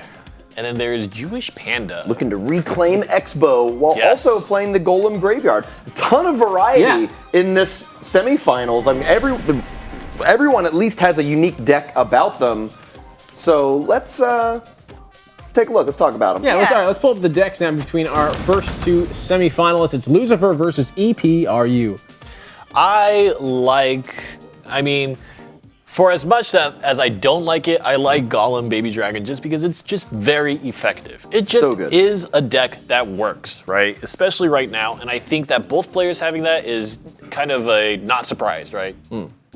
Let's look at the alternate decks. Lucifer has that Giant Bowler Lightning as compared to EPRU's Minor Inferno Tower Goblin Barrel. And my question is, who is going to win the mirror matchup? Right, that's number one. That's definitely something that these players are going to need to be very familiar with. And then the second question is, how are you going to navigate the space with your alternate deck? Because really, that's what double deck format tests, right? It's not just one deck. You can't be good at one. You get, essentially, okay, Golem Baby Dragon, let's assume you win with that. How are you going to win with the second deck that you bring? Because that's really what's going to be telling about the player. So against these 2 players, who do you guys think is going to take it? Who has the upper edge? Or just even based on, not just, let's not take about like in skill and what they've been doing tonight, but the decks alone, who do you think has an advantage? Bowling. Okay. Yeah, buddy. It's going to be really hard. Here's the thing. Energy Pacemaker, EPRU, is going to want to win with his Goblin Barrel deck against the Golem deck. I think that's the better shot for him. If he gets stuck having to go heads up against that Giant Bowler deck, ooh, not a good matchup. Oh, icky. It's going to be tough. All right, so if you're Lucifer, what deck you bringing first? If I am Lucifer, I would start with, that's a good question. I would start with the Golem Baby Dragon deck if you're not really sure how to play against either of his decks, because that's the one that I think is the best suited to give you a victory. If you feel comfortable with the matchups, I would say decide which one is better for you. Probably the Giant Bowler if you know you can get away with it. But Opening with a Golem, very risky maneuver that we don't see that often because, of course, it can backfire. You can get your 8 elixir torn off the board for less than 8 of your opponents, and then you're in real trouble. It looks like, however, I actually think Lucifer has a pretty good setup for this. Archers in the back, the Mega Minion is already off the field. The Baby Dragon tags onto the Archers, which is actually not ideal for Lucifer, but his Golem is actually going to make it. It's going to make it to the tower. Doesn't get a swing, but still, that Baby Dragon actually cleans up the Archers. This is a lot of damage. Look like he's already going for the counter push, although the Mega Minion, oh no, goes backwards, not really where you want him to go. That was a great starting push for Lucifer. I think the fact that Mega Minion got the runaround by the Ice Golem having to be dragged across the arena really helped Lucifer control that push and get into a situation where he could put his Goblin up against EPRU's tower. Here's something. Mega Minions look a lot smaller from the back. They do. They really Just do. next time, just keep that in your mind while you look at this. They're stocky. They're compact. I don't want to unsee this, but I think unfortunately you've ruined it for me. Let's take a look. You ruined it. Cannot unsee. It's EPRU's turn, though, to try to come back. He's going to have to also use the archers. They're great response by the Baby Dragon. Even though the Baby Dragon is absorbing those archer shots, you'd think that'd be a bad thing, but it's actually letting those skeletons build up on the golem and do a ton of damage. And the Mega Minion, too, does a lot of damage and it'll take down the archers. Wow. Oh, gets taken down by the Baby Dragon finally. Still full health. I wonder how much damage the Baby Dragon does to a tower uncontested. Uncontested, hard to say. Each shot, 140 or so damage, 130 damage. It's not a ton. It's not the worst in the world, but yeah, it adds up. I mean, especially because it has a recently increased fire speed. It got buffed the attack speed not too long ago, and ever since then the sustained damage is much higher. Tombstone gets cleared off the board, but the Golem counterattack is coming quick, and Lucifer is going to opt to play the fast Golem. He's trying to go under the Golem drop of EPRU. He saw EPRU drop the Golem first, and now he's going to drop his Golem aggressively. It's actually going to make it to the tower, but I cannot see a world where EPRU's Golem is not going to make it to the tower either. There's not so much elixir left for Lucifer to defend. Just can't he solve it for 25 seconds? If this tower goes down, that's all he needs to do. And I think Lucifer has earned himself a left side tower. But, we'll see. Actually, those archers piled up a lot of damage in the final moments. Golemites do pop, and now the Ice Golem is trying to tank up for the archers, and I think it will. 10 seconds. It's a race against time, and he needs that archer to attack on, and it does. There's only 5 seconds left. Go, go, go, go, go. Oh, my God. And he does it. Oh, there's a log, though, but it tied. Both players taking down tower almost at the same exact time. We are going into overtime here. And already EPRU has a little bit more damage on that King Tower. Interesting that Lucifer gets first strike, right? Right when overtime hit, Lucifer had actually the elixir advantage, was able to play his Golem first. So that means that Lucifer's push is going to be relevant before EPRU's does. And really, it's a race. Especially because EPRU's going the long way. Yes. Yeah. Well, that's a good point. Yeah, he's going to the King Tower, right? Yeah. So he's got to travel even further before he's going to get to really make an impact with it. Here comes a log, and Golem is actually going to connect. The timing on the second Tombstone was not quite ideal, and EPRU is going to take a bunch of damage. Meanwhile, the King Tower has a lot of extra health, so the fact that this Golem made it might not actually change much for Lucifer. He's going to play the Mega Minion behind his Golem, and this is looking like a strong push. Where is the Tombstone? Where is the Tombstone drop for EPRU? It's not there, and the Golem just makes it. And that is definitely a tower down. I do not think there is a way for this deck to put out enough damage to stop that Golem from actually eliminating the tower. There it is. And I think Lucifer has grabbed this game for himself. EPRU is probably going to go down 1 point right now. With a little log, 13 HP. Just blowing it. Yeah, cough. And now he just has to survive until the next log or lightning, which is saving up for it right now. There's the 6 lightning. There it is, just like that. Lucifer picking it up there, 1 game closer to that $2,000. But first, he's got to win 1 more with his other deck, then to the finals, and then he's got a deck. But good plays, well plays indeed. That was close. Yeah, was there a moment that he lost that game, or was it just continued mistakes? What do you think? The one thing that jumped out to me is EPRU had a really bad lightning when, in that push where the Golem was going on the left side, the one that took nearly 100% of the damage off it left with 45 health left, he lightning just the Golem and a Mega Minion, and that's it, which isn't too impressive. It takes 3 elixir off the board, does some damage to a Golem, but not a huge amount, right? And then in return, he got his archers lightning. Well, still 3 elixir, but you also hit the tower, stun it, and that was the only thing dealing damage at that point to the Golem, and that just let the full health Golem go crazy. Every other fight after that was heads up. You know, it was stuff. It was like supporting troops, tanks fighting each other. That was one of the few times that it was just a naked Golem beating on a tower, and it was strong. And to get there, like you were saying, Rainey, is he didn't put a tombstone to stop him. I don't know if do you think he didn't have it in his hand, or did he not have the elixir for it? Was he too focused on offense? He played archers instead. Yeah, it's a really good question. You're always at risk, so Tombstone is in a very similar vein to something like Minion Horde or Skeleton Army on defense. Really, really great defensive card, but definitely there's a big counter to it that actually wipes it off the board completely. Archers are kind of a less effective but much safer drop, because even if your opponent throws spells at it, it's unlikely that the archers will actually be removed. Whereas if you drop Tombstone and it got logged out, then all of a sudden you're down 3 elixir and you have nothing to show for it. Well, here it is. Look at Goblin Barrel starting right out on the side of EPRU. Ooh, he has log. 1 game away from moving on to the finals. Let's see if he can take it. Or will EPRU be able to come back and tie it up? I think I can answer DexMax's question. Nobody pushes the log is dropped. Oh, if you look at the animation, it falls But from the who sky. drops the log from the sky? Ooh, you got me again. I give up. Minor Minion Horde is on the way, and it's going to do a ton of damage. Drop the Musketeer into it and drop the Tombstone into it, and now there's a Fireball to punish. I love this deck. It's so fun. And you're right, he saw the arrows come out early against Princess. Princess is kind of the trap card there, because you want to arrow it. It's a good even elixir trade, or else it just stands back and shoots indefinitely. But you actually want to save your arrows for the Minion Horde, the Goblin Barrel, and try to figure out other ways to kill that Princess, even if it means playing a Musketeer or a Mega Minion at the river and just having him run up and go kill him. Oh, it hits nice. all Straight of down them. the middle. Strike. Wow. That is a 7-10 split right there. There it is. Knock them all out. Like a pro. Ooh, way forward. It avoids the lightning. Oh, no, it doesn't. You No, got to it's put like- it 1 square to the right. Yeah, that's right. It had to be one, a little further away really? to the side. Oh, But so close. I think this Minion Horde is getting so much value. What are you arrows? You can't. You just You have to take arrow it. that, but then here comes the Minor Goblin Barrel So right And now about the that way. Princess is actually laying onto that right side tower. How much does Princess do each shot? 130, 40. 140. It's good. Oh, I mean, look at that. 1.9k. That's nothing to laugh at. yeah. Of course, damage onto the left side tower means EPRU probably wants to continue chipping away at the left side, but still, a big punish. All right. Mega Minion coming across. And Lucifer. Oh, do you have the log? It's a mind game.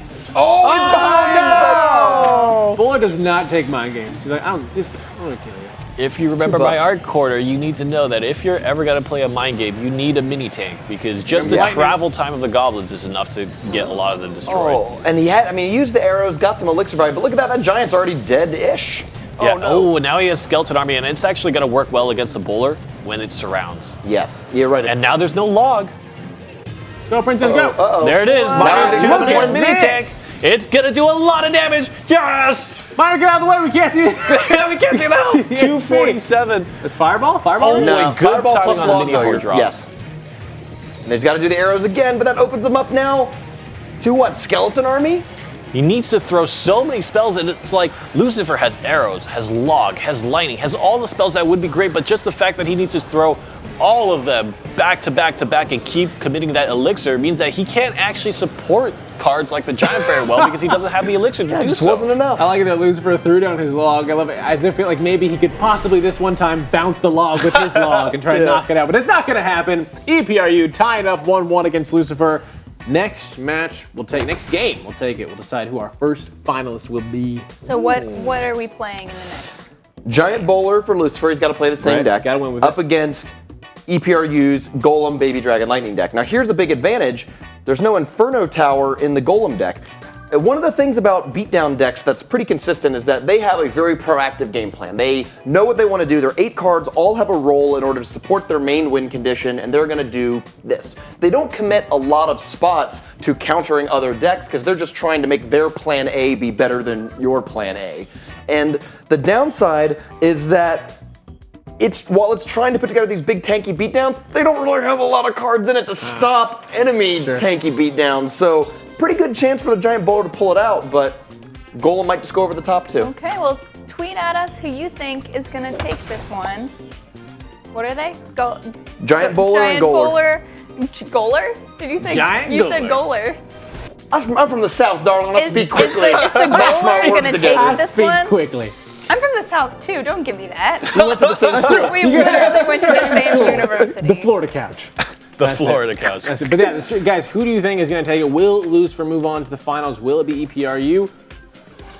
So you think Giant Bowler has the leg Goaler. up? the goaler. Goaler. Nah, actually, I think EPRU is pretty happy with this matchup. We've seen so many times. The reason why Giant Bowlers had a hard time winning Coronation Days consistently is because they bump into these Golem decks that just are bigger, better, faster, stronger, maybe slower. Yeah, is it possible if you are the Giant Bowler to take the tower before overtime hits? Is that a possibility? Yeah, it's definitely possible. I think that we've seen Giant Bowler today win against Golem deck, and what was Lucifer who did it. Yeah, what ended up happening was Lucifer was able to play aggressive early on, take the tower down, and that momentum going into the last minute of double elixir time. I mean, I think EPRU might want to get the lightning cycle going early. Like, he doesn't want to cast a golem super early until he has double elixir time. So what do you do during the first 2 minutes of the game? Well, try to get some damage on the tower, try to soften it up, force them to come towards you. And when you spend 6 elixir like that, you get some damage. You also know that your opponent's going to hit 10 first and have to attack into your army. With that lightning right there in the beginning, did anyone else have a deja vu moment, or is that just me? Deja vu. I think it was just you. Yeah, I don't remember ever seeing We've that. been here for years. I've told You've been trapped while casting the same tournament for. Gonna take some. Have some Stuck water. in a time loop. Having some water. That baby dragon did a lot of damage to the Musketeer, but how will you actually remove it off the board? No, Mega Minion! Oh, it actually does so much damage. Took down the bowler. Good defense from EPRU. Recovered from throwing 3 elixir away by lightning the Mega Minion and the tower. A trademark Lucifer play that we've already seen once in this tournament. He might do it again. If the Golem comes down for EPRU, the last card in his deck is the Golem. If that thing gets dropped behind the King Tower, immediately Lucifer goes in the other lane with Giant plus Mega Minion. That's 8 elixir for 8 elixir, but it leaves his opponent with only a few elixir to counter with. This might be it. Do you have it? And So I don't think Lucifer has it in hand. He's going to put Giant in the same lane. Bowler Musketeer contributing to pushing that Golem health down. Once the Musketeer pulls off the skeletons, look at that, they're starting to build up and do a ton of damage to that Giant. And he doesn't blow up like the Golem happily does. Ooh, the Golem will actually explode and makes it to the tower to do a little bit of chip damage. How long has that Bowler been alive? Yeah, way too long. Quite a bit. He's gonna just keep bowling. going. Ooh, the Musketeer squeezes in front and will actually get taken down. And again, good defense by EPRU. I cannot believe that he's actually winning out the trades. Yeah, I think it's because Lucifer has been playing as Giant. He starts with Bowler behind the King Tower and then Giant at the river instead of Giant behind the King Tower to let you build up all your elixir back and have a little more comprehensive support units. Only 10 elixir is not going to be enough, I don't think, to get through here. We're already at the point where it's double elixir time, and EPRU is ahead in both tower health and the fact that his deck...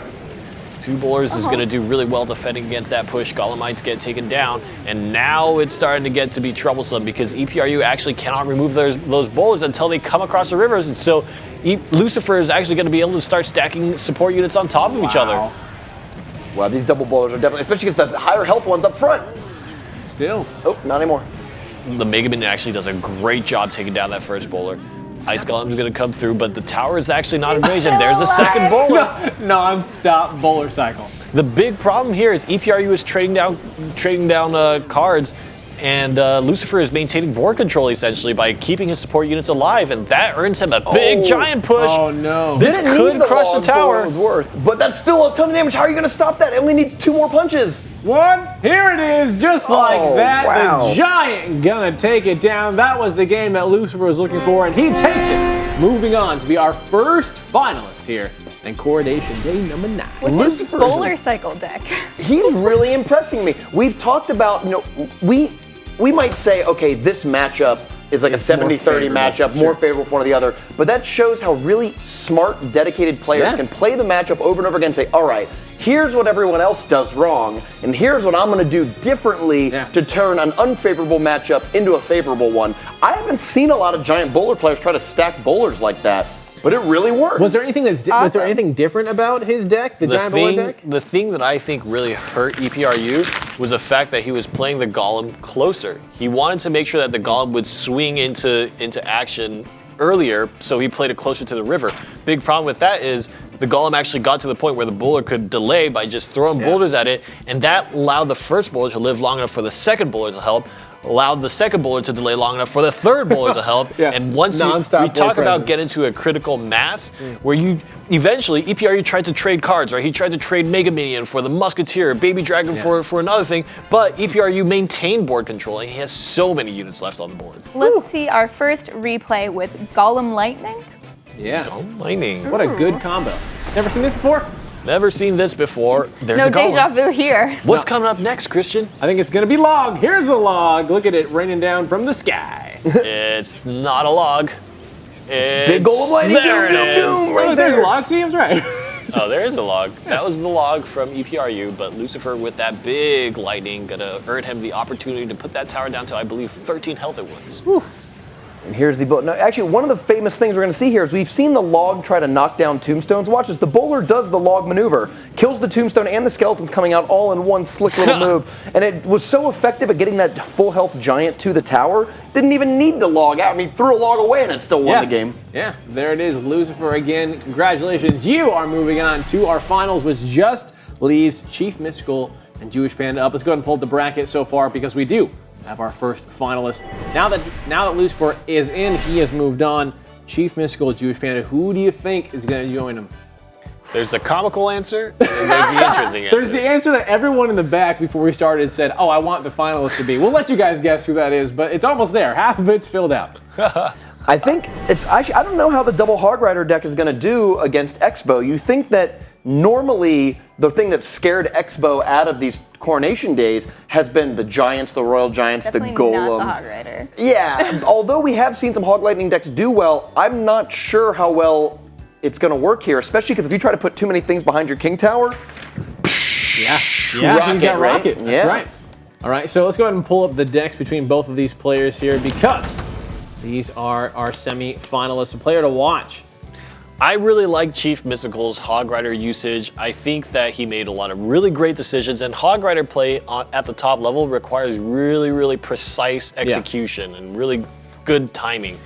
Jewish Panda, though, I think has two decks that are very well suited for what he needs to do. Golem Graveyard provides you a punch that is undeniably very terrifying to deal with. Yes, and at the same time, Expo with Rocket, I mean, that's just very, very solid. You can defend, you can Rocket Cycle against the Hog Rider, and you can do really well. this faces Graveyard might be real good against Chief Mystical. We've seen Chief Mystical play exceptional defense when he was able to keep those golems from hitting his tower with various decks. That was pretty crazy. But I'm looking at this now. Graveyard just going to pop up. There ain't no crossing the bridge for Graveyard. That's just on your tower.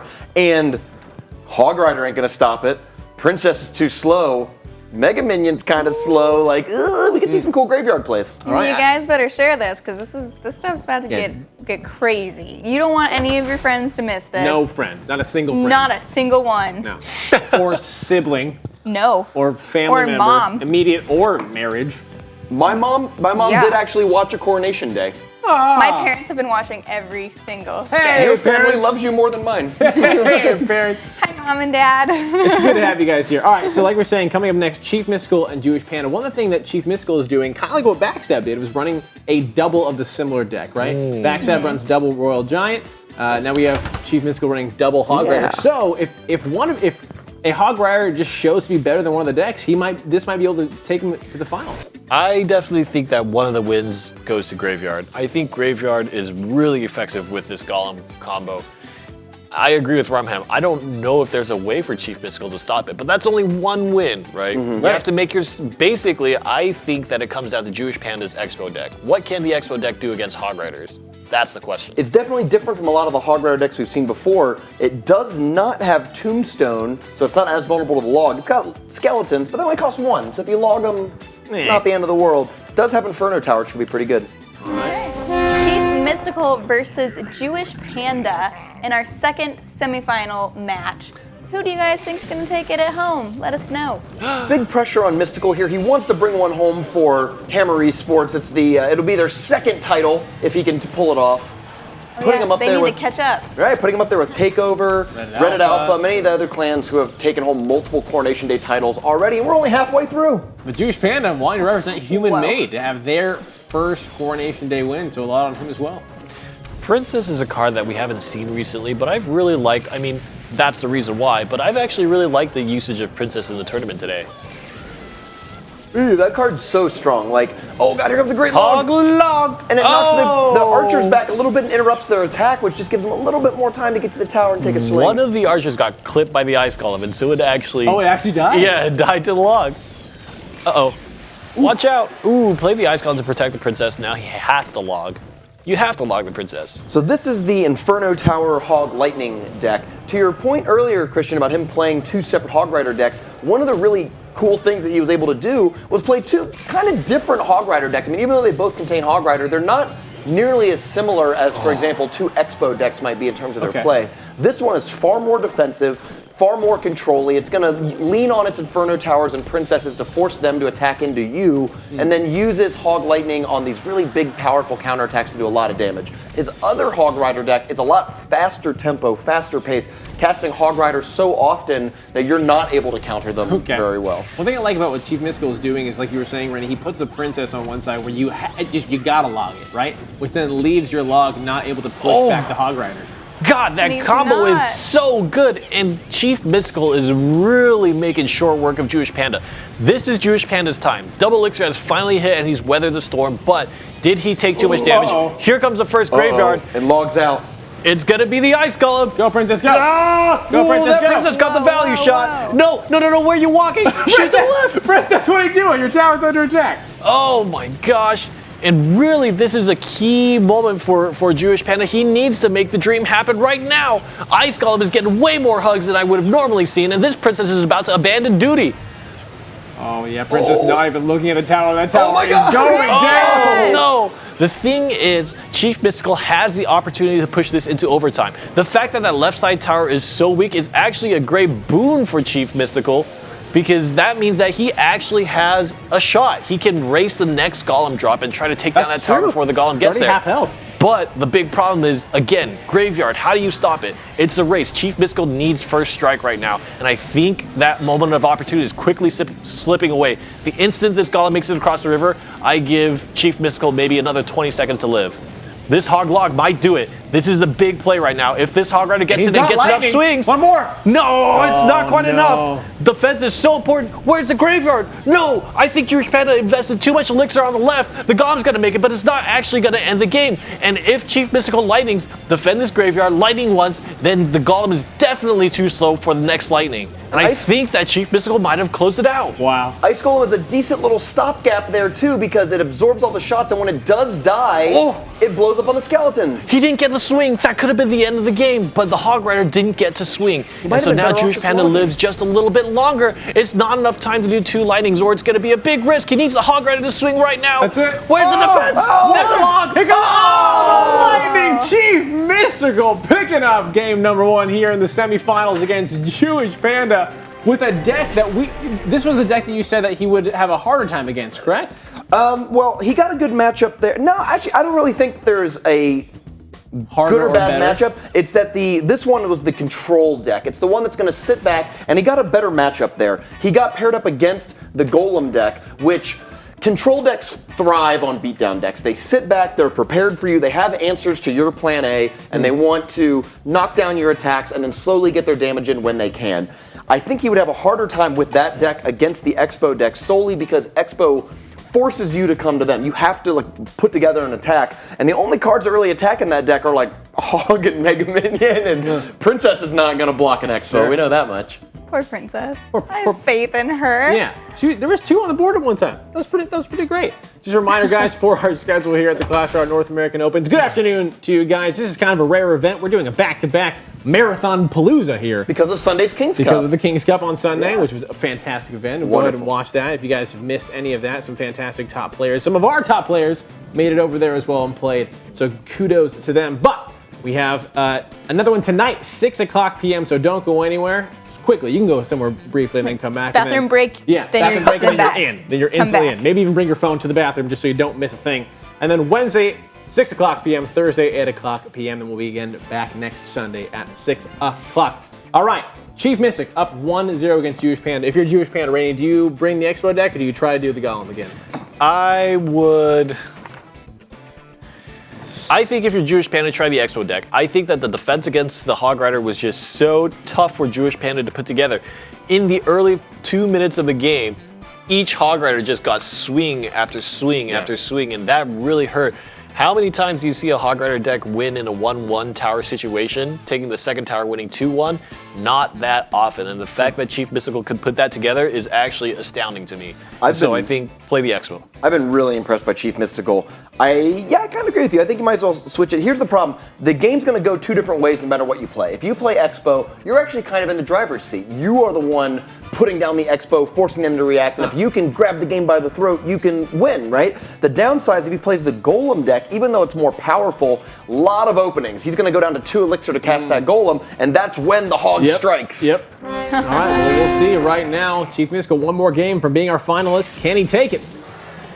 Oh, here it comes. Starting the game out with a big combo. There's actually no lightning in this deck, I believe. No, there's not. There's Fireball instead. The jump there was actually bad for the Hog Rider. You wanted the Ice Golem to be the first thing tagged on. You wanted the Hog to stay behind it, push it up front, and then when it dies, freezes on it. With those going in reverse order, Jewish Panda got a pretty good 5-for-6 trade there. Here we go. How do you stop the Expo from tagging onto your tower? And Ice Golem might be the biggest card you have to do that, and it's already gone.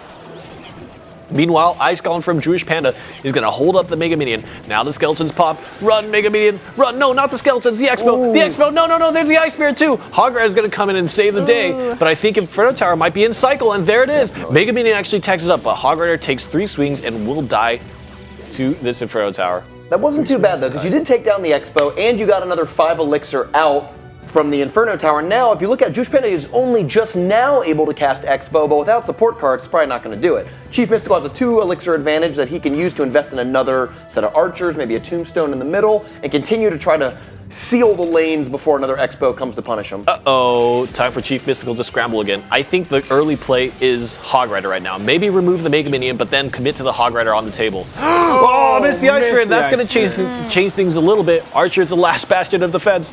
No, and it's gone. Oh, the skeletons again. Oh, wow. Mega Minion has a pretty slow hit speed, and those skeletons are actually really effective at buying time. How do you get past the Inferno Tower? Would have liked the lightning, but don't have it in this deck. You have Fireball, and I think there's Zap in this deck, so that might be the option, but that's expensive. I mean, it is 6 elixirs, so that's actually the same as lightning, but just having both cards in hand. I agree. He hasn't shown a ton of ways to get around it. You have to hold the Ice Golem. Don't be, oh, nice Archer placement. It was just outside the range of the Ice Golem, and they were able to lock on and do a critical amount of damage to it. Ooh, the log actually pushed the archers back, let it get a shot off onto the Mega Medium, but this is a big Expo, and that might actually take down the tower. Hog Rider getting 1 swing will stop that, but where's the Inferno Tower? Ice Spirit into Inferno. There it is. There it is. I think Fireball Zap is the option here, but no, even if he did that, the Hog Rider already lost so much health, and this is one of the big reasons why Expo is so great. I think that, oh wow, that rocket is really going to seal the deal. I think that playing Hog Rider against Expo, you almost need to commit your Hog Rider to trading against the Expo. Trying to use it aggressively is just hurting you in the long run. He actually could probably play a center Expo at this point to draw any future Hog Riders towards it, although he's got this game locked up. Very impressive play there by Jewish Panda, tying it up at 1-1. There we go. Both of these now going into a death match. Game 3 into the finals. Who will be joining it? Will it be Chief Mystical joining Lucifer, or will it be Jewish Panda? Let us know at home. Good news for Chief Mystical.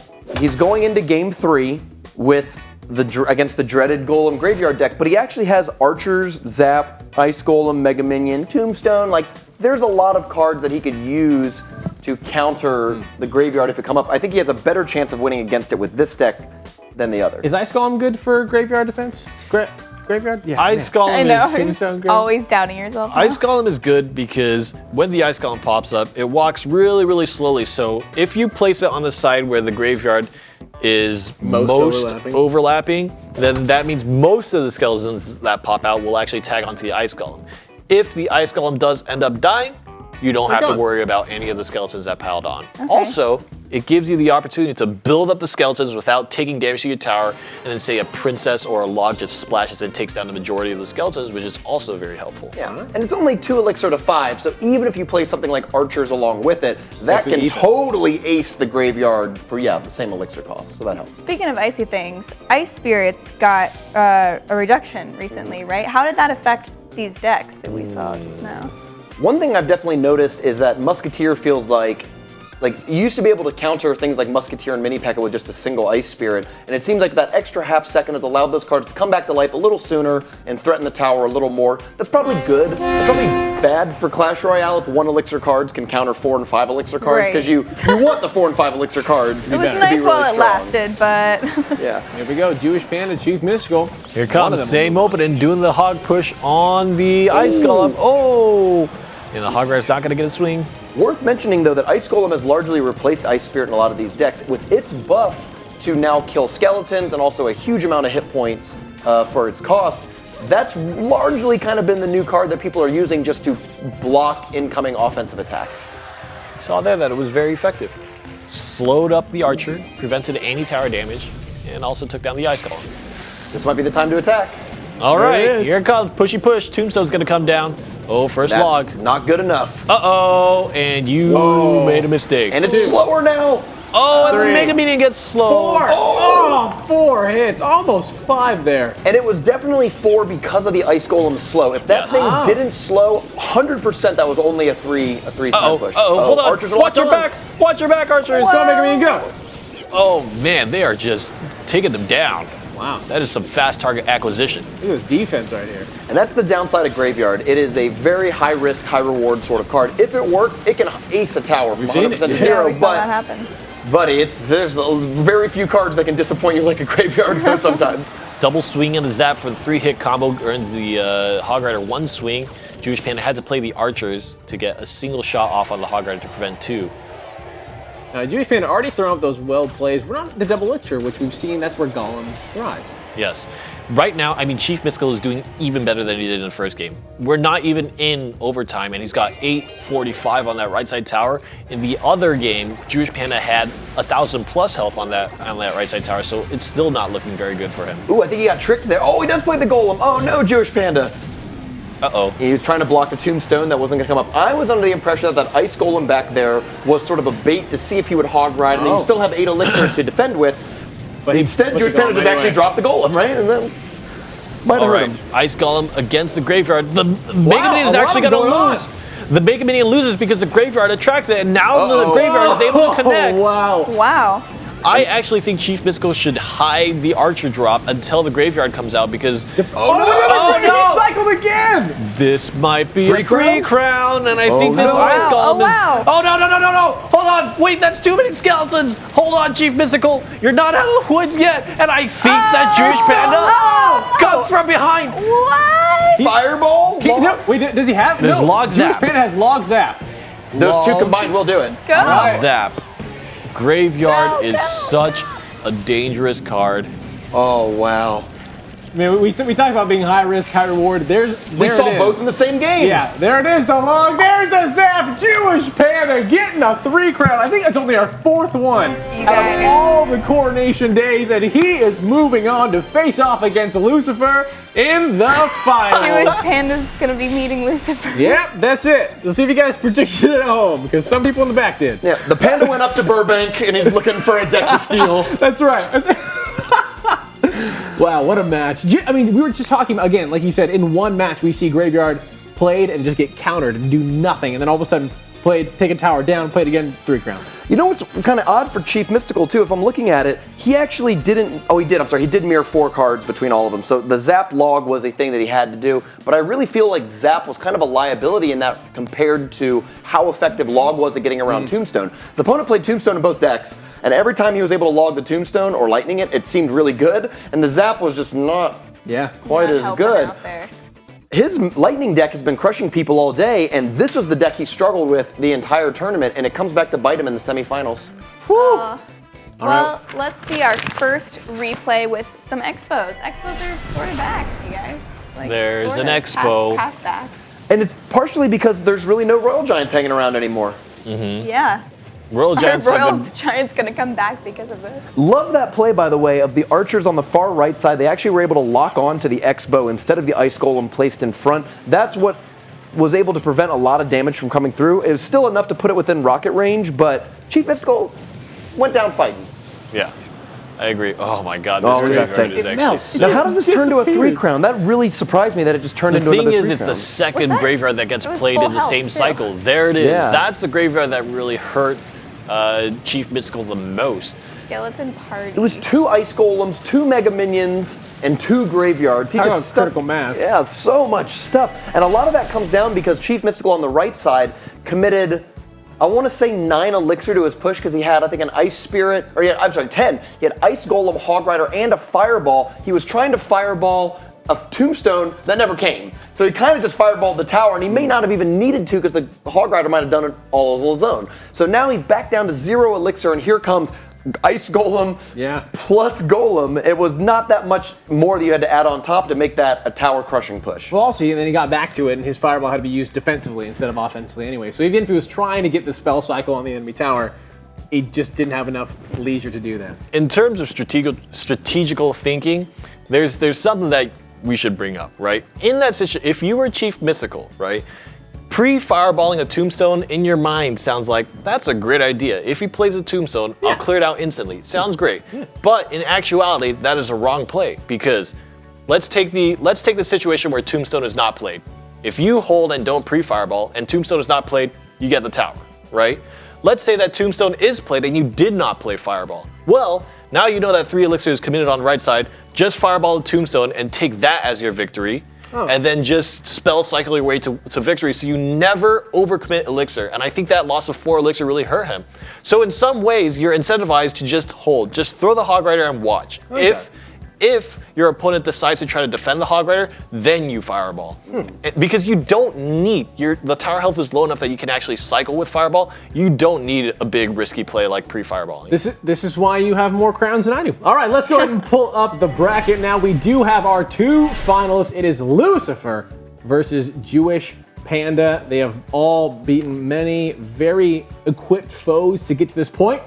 And now it is the battle for $2,000 and that chance to move on. Again, just a reminder to you guys, 16 Coronation days, 8 are done, 8 to go after this. 16 will move on to the arena battles, which will then narrow it down to 8 players, which will then go on to the crown duels, as you guys see there, with 1 grand dueler taking home $15,000 and that chance to go visit Supercell HQ. And did you see the cool promo video that came out for the crown duel? That was today? It was released. That's right. So Rob Corddry, a very funny comedian, is actually going to be one of the co-hosts of it. I'm really excited. It's going to be a lot of fun. Sweet.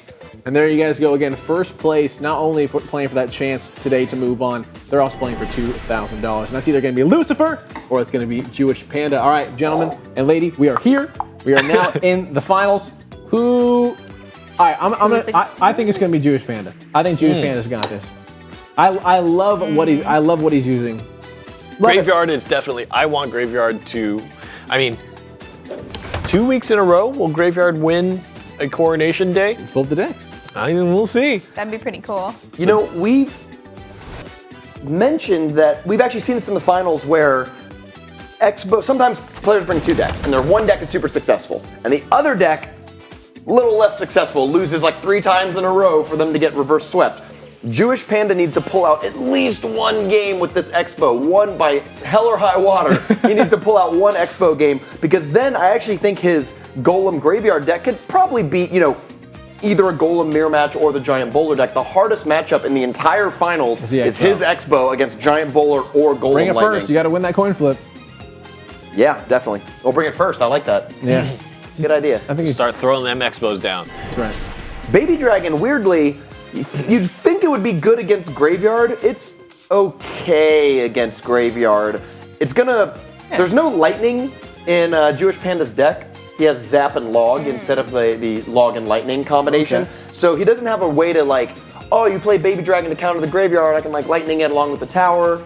But Baby Dragon attacks slow, has kind of a small little spit range, so it's not as good at cleaning out those skeletons as something like Bowler might be. What is Jewish Panda's main way of taking down big bodies? Yeah. Inferno Tower, buddy. Inferno Tower is the go-to method. I still think even with lightning available, you still, out of necessity kind of, it's either Inferno Tower or Tombstone, right? It's one or the other. Okay, all right. Well, again, $2,000 is on the line for both of these players. I'm gonna go through and let's see who you think's gonna win. Rumham? You know, I might have to go with the Dark Lord of Temptation, but I'm gonna change it to Jewish Panda because I want to see Graveyard take one of these home. Oh yeah, I think I'm there with him. Allie, you as well? Jewish Panda? All right, I'm also for Jewish Panda. Rainey? I think Graveyard won last Coronation Day, right? I can't remember. I feel like I want to see Graveyard win again, but you guys are all picking Jewish Panda, and it makes me very tempted to pick I was Lucy. gonna say, it's hard to look into the camera and be like, I'm with Satan. Just so you guys know. Fallen Angel. Versus Panda. He's pretty versus the Panda. All right, well, here we go, guys. Again, this is a best of 5 here in the finals. They have to win with their decks. Here it is. Oh, the Mega Minion's too far away. This is definitely something a Dark Lord would use. Oh, no! Man, what a good explosion. Skeletons. Oh, and the luck, but there's still more. 3 of them is enough. Look at how much damage they do. Wow. That is amazing. That's what I love about it. Just 3 of these little guys survive. And already 1808 on that tower. And because he used log defensively, he didn't have log on the tombstone there, which made his golem push pretty less effective. Interesting thing to note, Jewish Panda himself, not Jewish, mentioned it in chat. If you saw us laughing, that was definitely what it was. Well, the panda is Jewish, I think, is the implication. Right. He might not be. I just He assumed- probably- I just thought he was I a think- panda playing Clash Royale. I think the big thing is that he made the hard. panda that is Jewish. The panda is He's human made. They are. I get it. Okay, you're right. Wow, yeah. Put it all together Put it all now. together. So these towers are about even as golems come down the right lane head to head. This is really going to come down to who is better at defending against the enemy push. Jewish Panda 2 elixir ahead. That might be relevant. All right, let's see. Maybe. Big thing is Graveyard will be thrown into the mix unless Jewish Panda identifies that he wants to defend first. And it seems like he does. Defense first. When is your opportunity to Graveyard? I think he's lost it. I think he's just willing to trade an even push. I think he's not going to play it until he sees the Ice Golem or the Log come out. Or actually, the is actually Log and Zap. Golem. Or no. River Golem.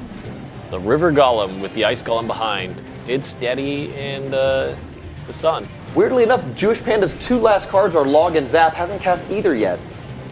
Just kind of letting the skeletons go run wild. Right. I think they're both trading golems, and the fact that they're both deciding to pump elixir into defense rather than offense means that they're barely getting any damage off. Actually, Jewish Panda got the upper end of that exchange. One of the golemites actually made it, but still, they're both not willing to take the risk, right? They're not willing to go on the aggressive end. I think Jewish Panda found himself in kind of a bad situation that he wanted to get the golem down at the river early so that the archers or other support units would actually lock on and kind of help, but they died just to the baby dragon before the golem came out, and those golems, they kind of just walked to its death. That baby dragon for loose for also getting a great amount of value as it, before it dies, also takes out the archers that Jewish Panda play. Ooh, double tombstone, and this golem is not going to the right address. That is just like my Amazon delivery the other day. Did not go to the right place. I was very upset. I'm so sorry. Baby dragon's still trucking, dies just in time for its brother to come out. Oh, but double, look at that, what a great catch by the Ice Golem. The Ice Golem caught both minions. They were so close together, the Baby Dragon was able to splash along with the tower attack. Wow. That 2 elixir Ice Golem saved the day. There we go. Finally, Jewish Panda breaks out of the cycle and plays the golem behind. And I actually think playing that Ice Golem was a mistake. Save that 2 elixir. Let the Baby Dragon do damage to your tower. Make sure that you end this in one fell swoop because you're in overtime now. There's no continuing after you take down the tower. You're right. Taking just 200, 300 damage isn't going to be significant compared to being able to put together giant pushes that are very deadly. Here it comes. Ice Golem plus Archers. That graveyard is shut down. You're right. Not going to get a single little bit of damage. No, actually, the Golemites are tanking. The Golemites are tanking. Oh my God. Oh, no. That graveyard is shut down. That graveyard is definitely not shut down. I don't know what you heard, Christian. Just like that. You know what the key was there? He zapped the archers, and the archers retargeted over to the golemites, and let the skeletons go free. The archers can one-hit skeletons, so they were just back-to-back bad girls too, just bam, bam, bam, bam, bam, taking off skeletons. I feel like you referenced that last show. I've only referenced seen Bad 3 movies. Boys. I've only seen 3 movies in my life. Bad boys, bad girls, and Once the Golemites reached the tower, he zapped the archers. Both of them changed to the Golemites, which allowed the things to go and swarm the tower. Woo! It's actually Very good play. really, really good. And you think about the miner has this property, for example, that will bump units. And so playing something like a miner or doing something like Zap, playing targeting tricks like that can make cards like Graveyard so much more effective. And right at the last moment, Jewish Panda makes it happen with that Zap. There it is. Can we talk a little bit about your deck that you were teasing earlier?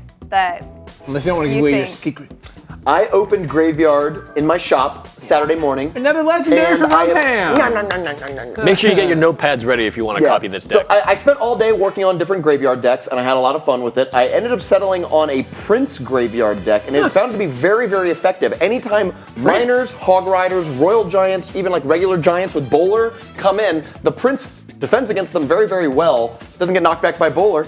And on the counterattack, the Good to opponents know. feel like they have to block stuff at the river, and the Graveyard is behind their tower, and they kind of have to play both one front or the and other. back at the same time. I played it at the King's Cup. I made it through the first cut. I was number 4 in the second heat. I almost made the final cut. Whoa. Fell out in the end because I'm a bad player. But I did win a side event going 13-3 in an hour with the deck. So Prince Wow. Graveyard, very cool. I think That's that's going to be... better than any record I've ever had. Somebody should bring Have this we to the seen Coronation have we Day. seen Prince at all in the Coronation days? I am a dedicated Prince player.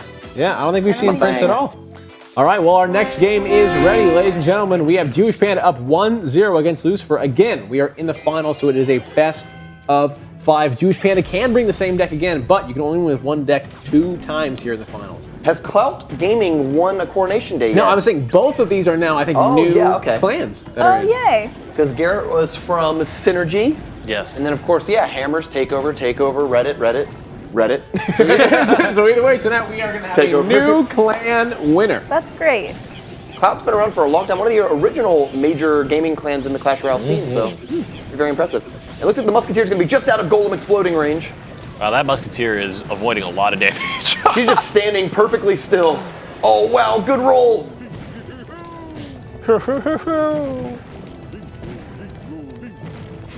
I love Bowler so much. When he starts walking from behind the tower, he does the bowling. So good.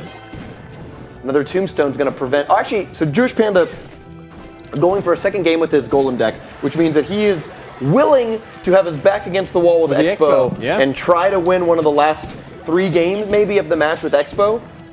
But he wants to take the 2 wins that he feels like he's more comfortable with his Golem deck. You also might, again, the psychological pressure you might also place on your opponent by them being only 1 game away from losing might make them make that 1 slip up that could cost them Very the good game. point. You're right. Now this is interesting. Lucifer prefers the giant. I mean, based on this Coronation Day, Lucifer has been killing Golem decks with his giant bowler. Very good point. And he did it with that pretty interesting combination of stacking up bowlers. Let's see if he does that again. He's Golemites, go away! Get out. Boink, boink, boink. No. Get out of here. Beat it. One more. Kick rocks, kid. No. Go kick your... Oh, no. Because Rocks is going to say family, and you don't want to say that. Man. It's not very nice. Ooh, see the Don't Musketeer- kick your family. Don't. Hey, this is a battle between Lucifer and Jewish Panda, so Anything goes. Oh, wow, defensive graveyard. Interesting. And the log comes down to clear it all out. I think that was the wrong move, but I've been wrong before. A few of the skeletons actually do add up and take down the giant, but the giant already got a few swings on the tower. Was it really worth it to commit 5 elixir? I think that's really good if you have something like P.E.K.K.A, right? Which is going to stop and get distracted at every little thing along the way. But Giant just ignores them. He just keeps walking.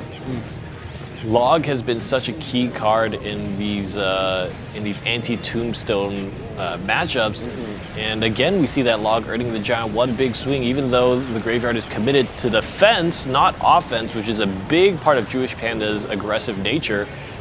Now we see the stacked bowlers yet again, but there's nothing to kill the Mega Minion. I think the Musketeer's out of cycle.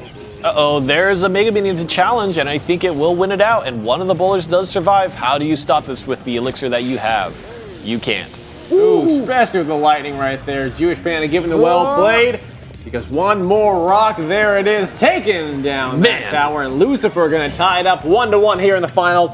Wouldn't have it any other way. Is there any other deck that is better against Golem that we've seen so far? I don't think so. I think Lucifer is making a very strong found a way. case. Yeah, I think Lucifer is making a very strong case for a deck that is actually very well suited against both Baby Dragon Golem decks and also Graveyard Golem decks.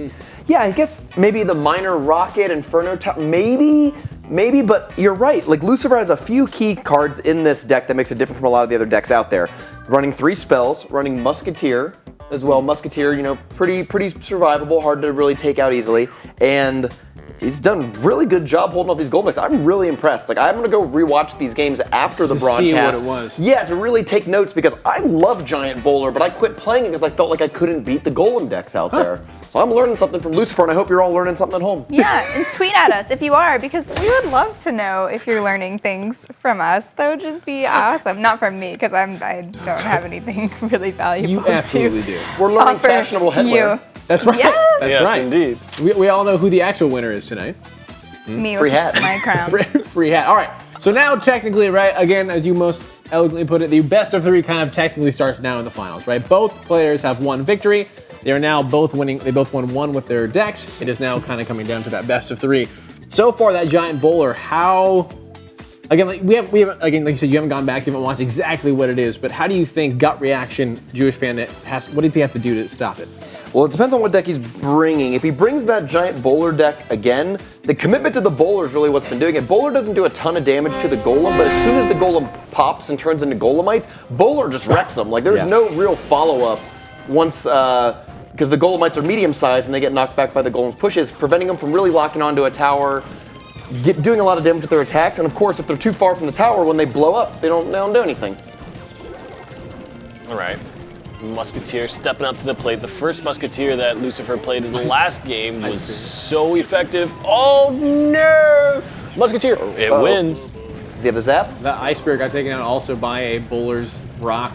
Bad play by Jewish Panda. I think that log just reset his own Inferno Tower. Oh no! Oh because no! it knocked the Bowler, the current target, out of the way. Bowler still lives. And I'm pretty sure he can play another Bowler at this point now. You're right, the Bowler stacking up is just incredible. You know what actually might be really good for Jewish Panda's Expo deck is being able to rocket the double Bowlers. Interesting. Yeah, maybe. Oh, that Ice Spirit. That's actually good that he hit the Ice Spirit as well, because that was one of the things, like, an Ice Spirit alone is enough to stop a Mega Minion from reaching the tower, and by lightning it as well, he forced another play out. There's that Expo. Uh-oh. Oh, the Bowler just in time. in time. I think Bowler could have been a little closer, actually. He's so far from the river that he's just taking free damage right now. If he was turned around, that probably would have been a little better. Play another card. Does he have an Ice Golem? Play another card. One elixir? Play One another elixir? card. Expo locks on. Now he's got lightning, he's got log. Looks like log is all he's gonna do, but still, look at that. Look at that. Woo! Just like that, takes the lead as far as damage. I think Jewish Panda is thrilled to try to steal a game here at the Expo. He feels really comfortable. He's up by a little bit. Now we're going to go into the 1 minute double elixir time, which is probably where these tank decks get a lot stronger, but Jewish Panda may be able to start generating elixir so quickly in such a cheap cycle that he could set up an Expo on the other side and sort of force his opponent to play both angles. Inferno Tower, gonna lock onto the Giant. Actually is able to hit all 3, and that's gonna be pretty big. Yeah. Huge Panda recognizing that as well. Poor little sad face. But he can drop another one right now if he wanted to. And I think that would be a good option. Now the big thing, I think Lucifer actually wants that to happen multiple times, that situation that happened, because essentially he's getting a free lightning on the tower every single time that play is, and you can just spell cycle Expo decks down. That's one of the reasons why lightning is so great against Expo. If you can set up a situation where you tank the Expo for a certain amount of time, lightning it's actually going to take down the Expo and you get damage on the tower. But Jewish Panda has adapted and changed his placement up so that it was a little further, one more square over to the side, and now lightning didn't touch it. Yeah. He has to choose to lightning the Expo and the tower, or the Inferno Tower and the Expo. He can't do all 3. Man, these giant pushers are coming in hard and fast. Yeah, it's so happy. That's what was so sad about it getting killed by lightning. It was smiling all the way through and just... Coming to play, I'm gonna go play. Wow, great lightning. Oh no, the Mega Minion's locked onto the Musketeer, not what you wanted. Aggressive tombstone play. I really wonder why that decision was made. I think he was more optimistic about the Giant. the Giant surviving and wanted the skeleton armies behind it. Here might be one of the reasons, but no, the Mega Mini just placed right on top of the Musketeer. It actually will win. Wow. Because the tower wasn't shooting it. The tower was too busy shooting the skeletons.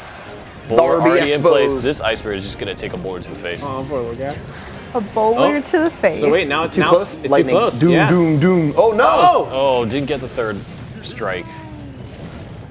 Every damage point counts here. 2 minutes of overtime remaining. I believe he can get another bowler out real soon, and he can start getting to that thing that we've seen so effectively, the stacking of the bowlers. The ceremonial stacking of bowlers. The ceremony of bowler stacking. Ooh. And as long as he has a rotation of either bowler or giant one at a time, it's really hard to get those expos out. He's going for these giant bowler pushes, but I think that giant's going to get eaten up for free. Oh no, good lightning. The lightning might be the thing that opens the pathway up for Lucifer, and I think he's going to be able to play another giant. Oh no! Opts not to. Still Did you notice, by the way, we have the new overtime music? Yeah. Oh. In the most recent update, the music for overtime has changed. Wow. And look at that! Jewish Panda has taken so much damage on both sides that I wonder if he could even sneak a giant or musketeer on the other lane. That might be enough to put it within spell range. What are you going to do about this Inferno Tower? He's going to lightning it, and I think that giant will be enough to punch that tower down. One thing we've gotten to the point, though, like you mentioned, I think last Coronation Day, Rainey, is now the tower is at a low health where if an ice golem gets popped out, it might be the target of the lightning. Mm-hmm. Uh-oh. Yes. I think he's just going for it. Yeah, I actually think that one of the things that Lucifer has been doing incorrectly is making sure that he's lightning the Inferno Tower. I think just let the Inferno Tower stand. Why do you care if the giant makes it to the tower or not? It's so unlikely that that's the case. Just make sure you're cycling the tower. He's going for it. One more rocket after this, he'll do it, right? You're right, because log's not going to be enough here. The downside is he's looking really close to death here. Oh, no, the Musketeer! A few shots, they did lock on! Lucifer picking up his second victory here in the finals against Jewish Panda. One more victory away from $2,000. Oh, Jewish Panda has to be hurting because he knows how tough that Expo matchup is, and he was so close. Like, one more swing of anything, a minion, a mega minion, anything on the tower would have put that in log range. Log does like 102. Yeah. You know what I mean? So like, he knew he couldn't log it for the win, but. Ugh. That was amazing. And again, also the rocket, right? He just had to get to that rocket again. The Ice Spirit, expensive. If the Ice Spirit was placed a little bit further for Jewish Panda, it could have locked on to that Musketeer. It could have killed it. But so close. A game of inches. Yeah, and he took the mash. But how risky is it to just wait till double elixir happens and like? You know what I think he could have done a little different is instead of setting up all those expos at the river, where he's already trying to build these giant bowlers, try to take one of those center expos, or actually maybe not center, but on the left lane tilted in just a little bit so that you know it's going to cover the lane. Then he has the option of either, well, no, I got to go down the other side, right? And split the damage up a little bit. Or if he chooses to continue to go down the same lane, you have this supporting fire that then you can still play your Inferno Tower like you would, I guess, normally. But that was tough. I think Jewish Panda was doing his best in that difficult matchup. But super close.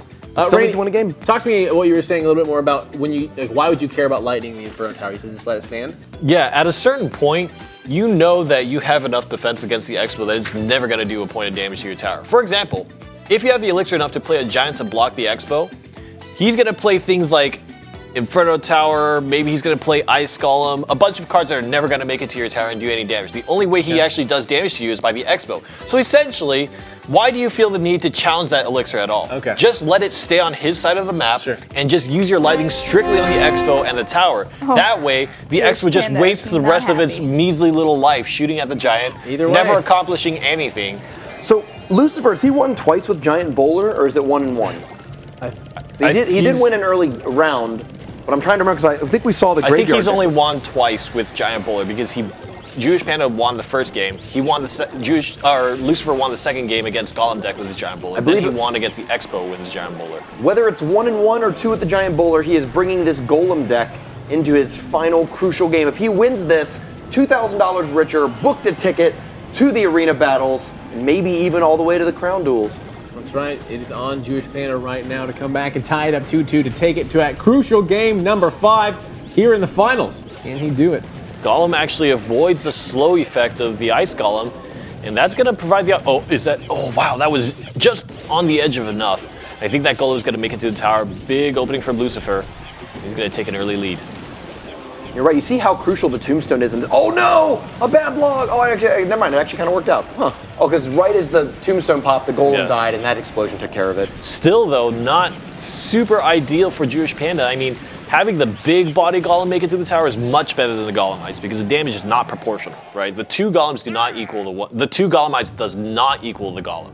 I agree. Absolutely. Yeah. Early in beta, just a little side note. Golemites used to be a lot stronger, and the main golem body used to be a lot weaker. And Supercell changed it to make the main golem very tough and the golemites much weaker, so that the golem itself felt like an imposing presence. It's him again, Rumham, the River Golem. Oh no, River Golem! I think we might be going for some graveyards here real soon. This might actually be big because there was no tombstone set up before that. That there it is. Golem came down. Here comes the graveyard. Stop it. Mega Minion is not the choice that you want. So much damage. Wait, hold on. Graveyard. It's too much. And Jewish Wow. Panda places the double tombstone. I think he might want another 3-crown here in the future. Yeah. The Horde of the Undead is unstoppable right now for Jewish Panda. River Golem worked out so well because none of really Lucifer's elixir was played on the left side. He didn't even have a tombstone in place and just did not have the infrastructure to stop that golem from making it to the tower. Plus the fact that he had to deal with the graveyard, it's just a little bit too much. We see another River Golem making it to the tower, and Jewish Panda is quickly running away with this game. Even if Lucifer somehow takes down that right side tower, he's already down. One more Golem push will take down that right side tower for Jewish Panda. There's He's no so way. far Golem behind. decks are so slow; they can't do it in just 10 seconds. You know what I mean? Yeah. There is no combination of cards in that deck that can take down a low health tower quickly. And there it is, Down just to the like wire. that. Jewish Panda gonna tie it up against Lucifer. We are going into game number 5 here at the finals. Coronation day number 9. 5 times. This means that it's either going to be Expo It's got to be Expo. yeah, you're right. It's going to have to be Expo versus Golem. That's the only possibility now. Okay. I'm actually not sure. I think we don't remember if Lucifer has won. He won twice with Giant Bowler. He won. Because, Okay, he did one twice with Giant Bowler. Okay, yeah. So it you're is right. gonna be Then Golem. Golem has won twice. So you're right. It is Golem versus Expo. There could be some critical mistakes made here, but of course, Golem is the deck that has bullied Expo out of the finals before. Right. Yeah. All right, just a quick reminder, guys, before we get into our final game here, that if you are watching this on Facebook, go ahead and hit that share button for us. If you're watching this on YouTube, go ahead and subscribe. And finally, if you're watching this on Twitch, hit that follow. Your head rating. okay? He's Are mind you seeing the controlling future? people. I'm sending messages to You're our mind viewers to controlling, tell them to share and like Oh, and gotcha. follow. Yeah. I if was like, you have to share or Rainey's gonna explode? Actually, Like, you know what? we're just gonna threaten. We It looks should, like- we should really, on broadcast, take out our phones and share it ourselves. Yeah. Yeah, let's do I'm gonna it. use this. I'm gonna use this nifty 70s iPad. There's While nifty I six. do this, 'Cause Rainey, it definitely existed. What in is the what is your opening hand that is ideal if you're Jewish Panda right now? Expo?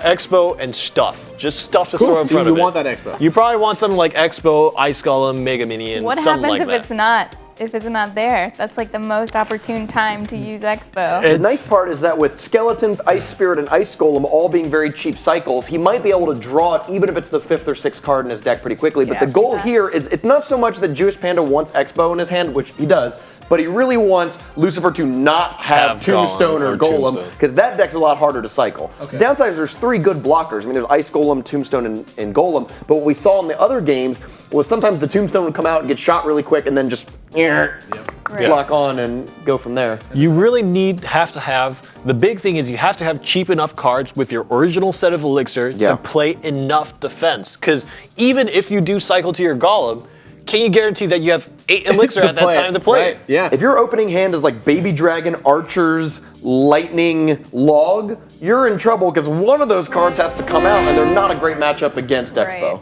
Well, here it is, guys. Oh, man. Lucifer from Clout, Jewish Panda from Human Made. It is the final game. One of these two players is taking home $2,000. Let's see what it's gonna be.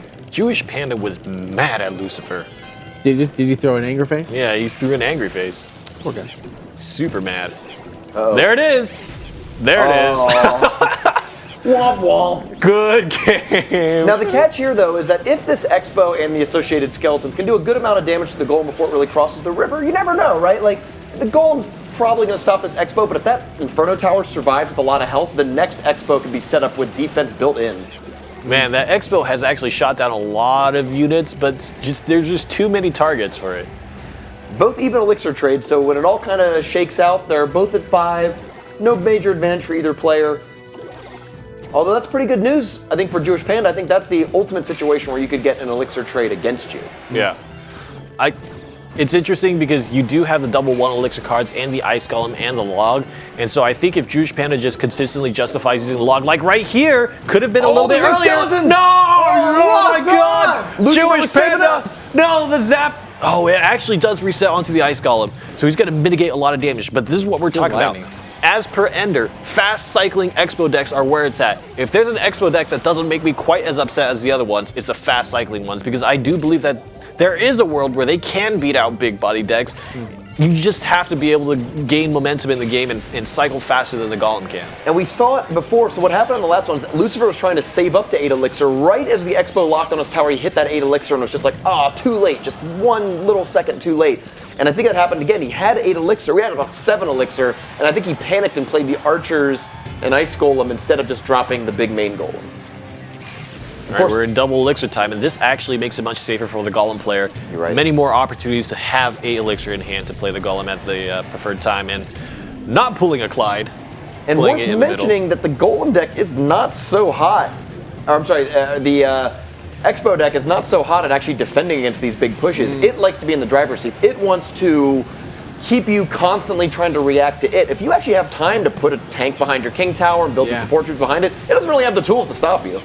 The Skeletons actually delay the Mega Minion long enough to keep the Inferno Tower alive. There's a big lightning, but it's not going to actually hit the Inferno Tower, and so that's the only damage that's going to come out onto Jewish Panda. But again, pretty impressive. It's tough to find an opportunity for Jewish Panda to counterattack because he has to rely on the Expo, and there's the Golem to match. What Jewish Panda doesn't realize either is that he was actually behind. He went from being even in elixir to being behind by 3 after a lot of those exchanges. He had to spend a lot more elixir to stop these Golem pushes than than his opponent was spending on the attacks. And the final card in Jewish Panda's hand, again, is Rocket, correct? Correct. And there's actually been some decent Rocket targets, but he just hasn't really gone for it. Like these archers with the Baby Dragon and the Mega Mains, like maybe you can Rocket and get a decent amount of them down, but hasn't decided to go for it yet. He needs to clear the board and drop his next Expo. What you can't do is get to the point where Golem is cycling as fast as your Expo, right? Yeah. That's just not going to be a winning moment for you. Inferno Tower gets dropped. That might be in lightning range. Yeah, I think it is lightning. Yeah. Yep. Needed to play it 1 square over to the river. He could have waited a little bit longer, I think, just for the sake of letting it heat up a little bit and then lightning it, but worked out all right. Interesting. So this is a scramble, not the most elixir efficient defense. There's another Golem. Has to cycle to a second Inferno Tower. Here's the downside. Lightning's going to come out again, and that Inferno Tower is going to be dead and out of cycle. I think he needs to cycle fast to the second Inferno Tower and then play the Golem over to the right side tower is, I think, the winning move. Oh, yeah, there it is. Ooh, double Inferno Tower. Okay, wow. Actually, the Golem does actually take the bait. 596 health left. And he's starting the rocket. I don't think he can stop that. Now he can survive 1 more lightning. But if he can somehow will survive. Yeah, if he can make it to 2 more rockets, he might actually be able to pull this off. It depends coming on down to a skill cycle right He's now. traded the lightning with the rocket. He needs to play the log now. Oh, it's 40. Play the log to cycle. I actually think Jewish Panda can make it. He needs to play elixir efficient. It's way slower than lightning. No, they're the same elixir cost. He can actually do it. Light log. No, but it'd be travel time. Travel time. It's in fire. What are you doing? What in the world? Ladies and gentlemen, Jewish Panda taking out Lucifer in game number 5 with a rocket. Congratulations, sir. You're taking home $2,000 and you got a ticket to the arena. To be honest, I'm just kind of glad we don't have to crown Lucifer as reigning of. That's what we were worried about this whole time. We're God-fearing people in this studio. Good God. But you're right. So Jewish Panda had a few key cards that really helped him pull it out different from the other ones. Double 1 elixir cards and the rocket. cycle. Let him cycle quickly, both between the Expos, but then also once he switches to the rocket plan, it's just Ice Golem, Skeleton, That Log, was the Ice Golem. closest ending we've seen to 6 elixir.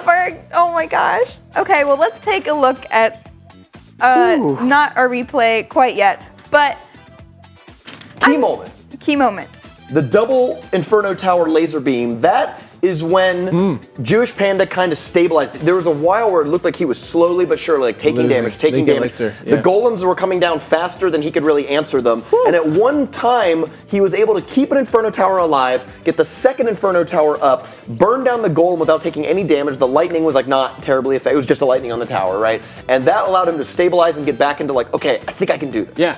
Well, so here's the thing. Let's go into the replay now here in our final match. But I want to talk about the rocket versus the lightning.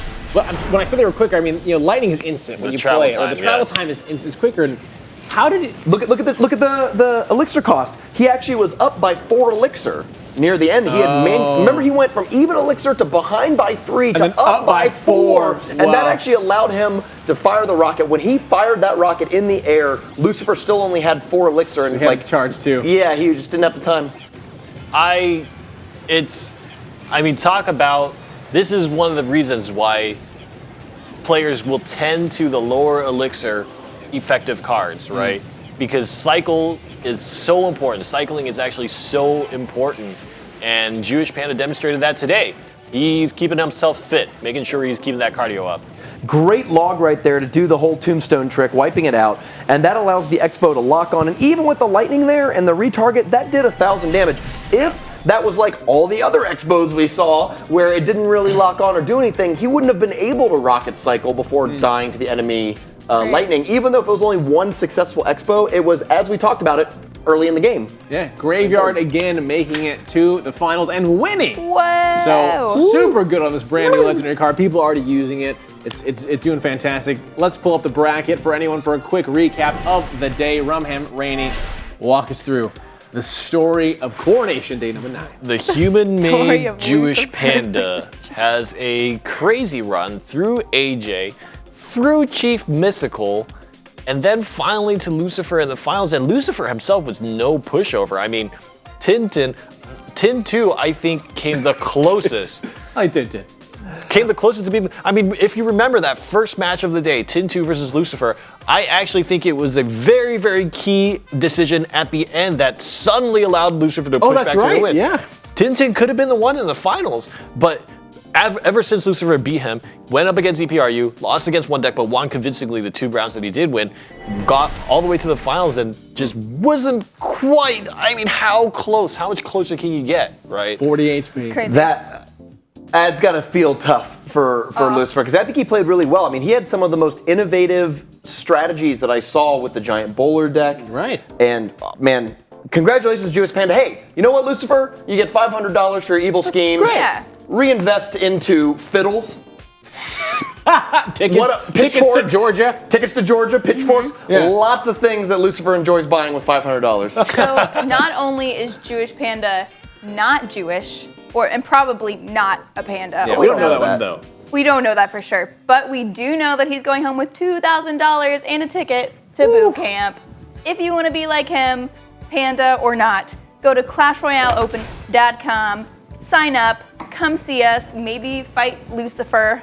Who knows what crazy adventures you'll meet. What a quest. Talk about a quest, right? Oh my gosh, and like the one game that was so close, it was between Lucifer and Jewish Panda. That was it. The face-off was real again. A battle as old as time. Ladies and gentlemen, our next, that's doing it for Coronation Day number 9. Number 10 is also today. So just hang around.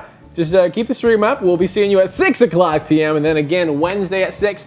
Thursdays are going to be at 8 o'clock p.m. from now until the end. And what you guys are seeing right there, that's it. On the 17th, that is our final day. That is Coronation Day number 16. So you have now 7 more chances. 7 more chances to make, no, I guess the next one, so it's 6 more chances. Because Coronation Day number 10 is coming up. So 6 more chances for you guys to be here playing for $2,000. Right, 7 more, because there's 1 more. You guys have some sweet chances to make it here. And again, the chance to move on for $15,000 and the chance to go visit Supercell HQ. We hope to see you here. Final thoughts of the day, guys, before we leave? I now realize why pandas are still alive on this planet, because they can play Clash Royale. Yeah, and they're human-made. They donate their winnings to their own survival. Yes. I think you need to go and play a Prince Graveyard deck. I've been having a lot of fun with that. Give us the full list. Give us the full list. Full list. Prince, Inferno Tower, Graveyard, Archers, Ice Golem, Fireball, Zap. Wow. Anyone write that down? People write that down. One more card. Put it on red. Mega Minion. Mega Minion's in every deck. Yeah, Mega Minion. Yeah, no, that's really fun. The thing is, we've actually seen the meta kind of calcify here. We've got Giant Bowler, Golem, Royal Giant, X-Bow, and Minor Rocket. Like, we know what they are. I'd love to see in the remaining 7 Coronations some new innovative deck coming out. And hey, Tornado comes out in only 5 days while the Coronations are still going. That's right. We will have a chance to see that. We'll see if it is. Well, on behalf of everyone here at NGE Studios in beautiful Burbank, California, this has been the official Supercell Clash Royale North American Opens. That is Rumham. This is Raining. I'm Ella. I'm Christian. Have a most ridiculous night. Good night. Oh, hey, your crown fell off. You should not throw the crown around like that. There you go. I have many of them. You have many of them? Oh, I'm very glad to have this one.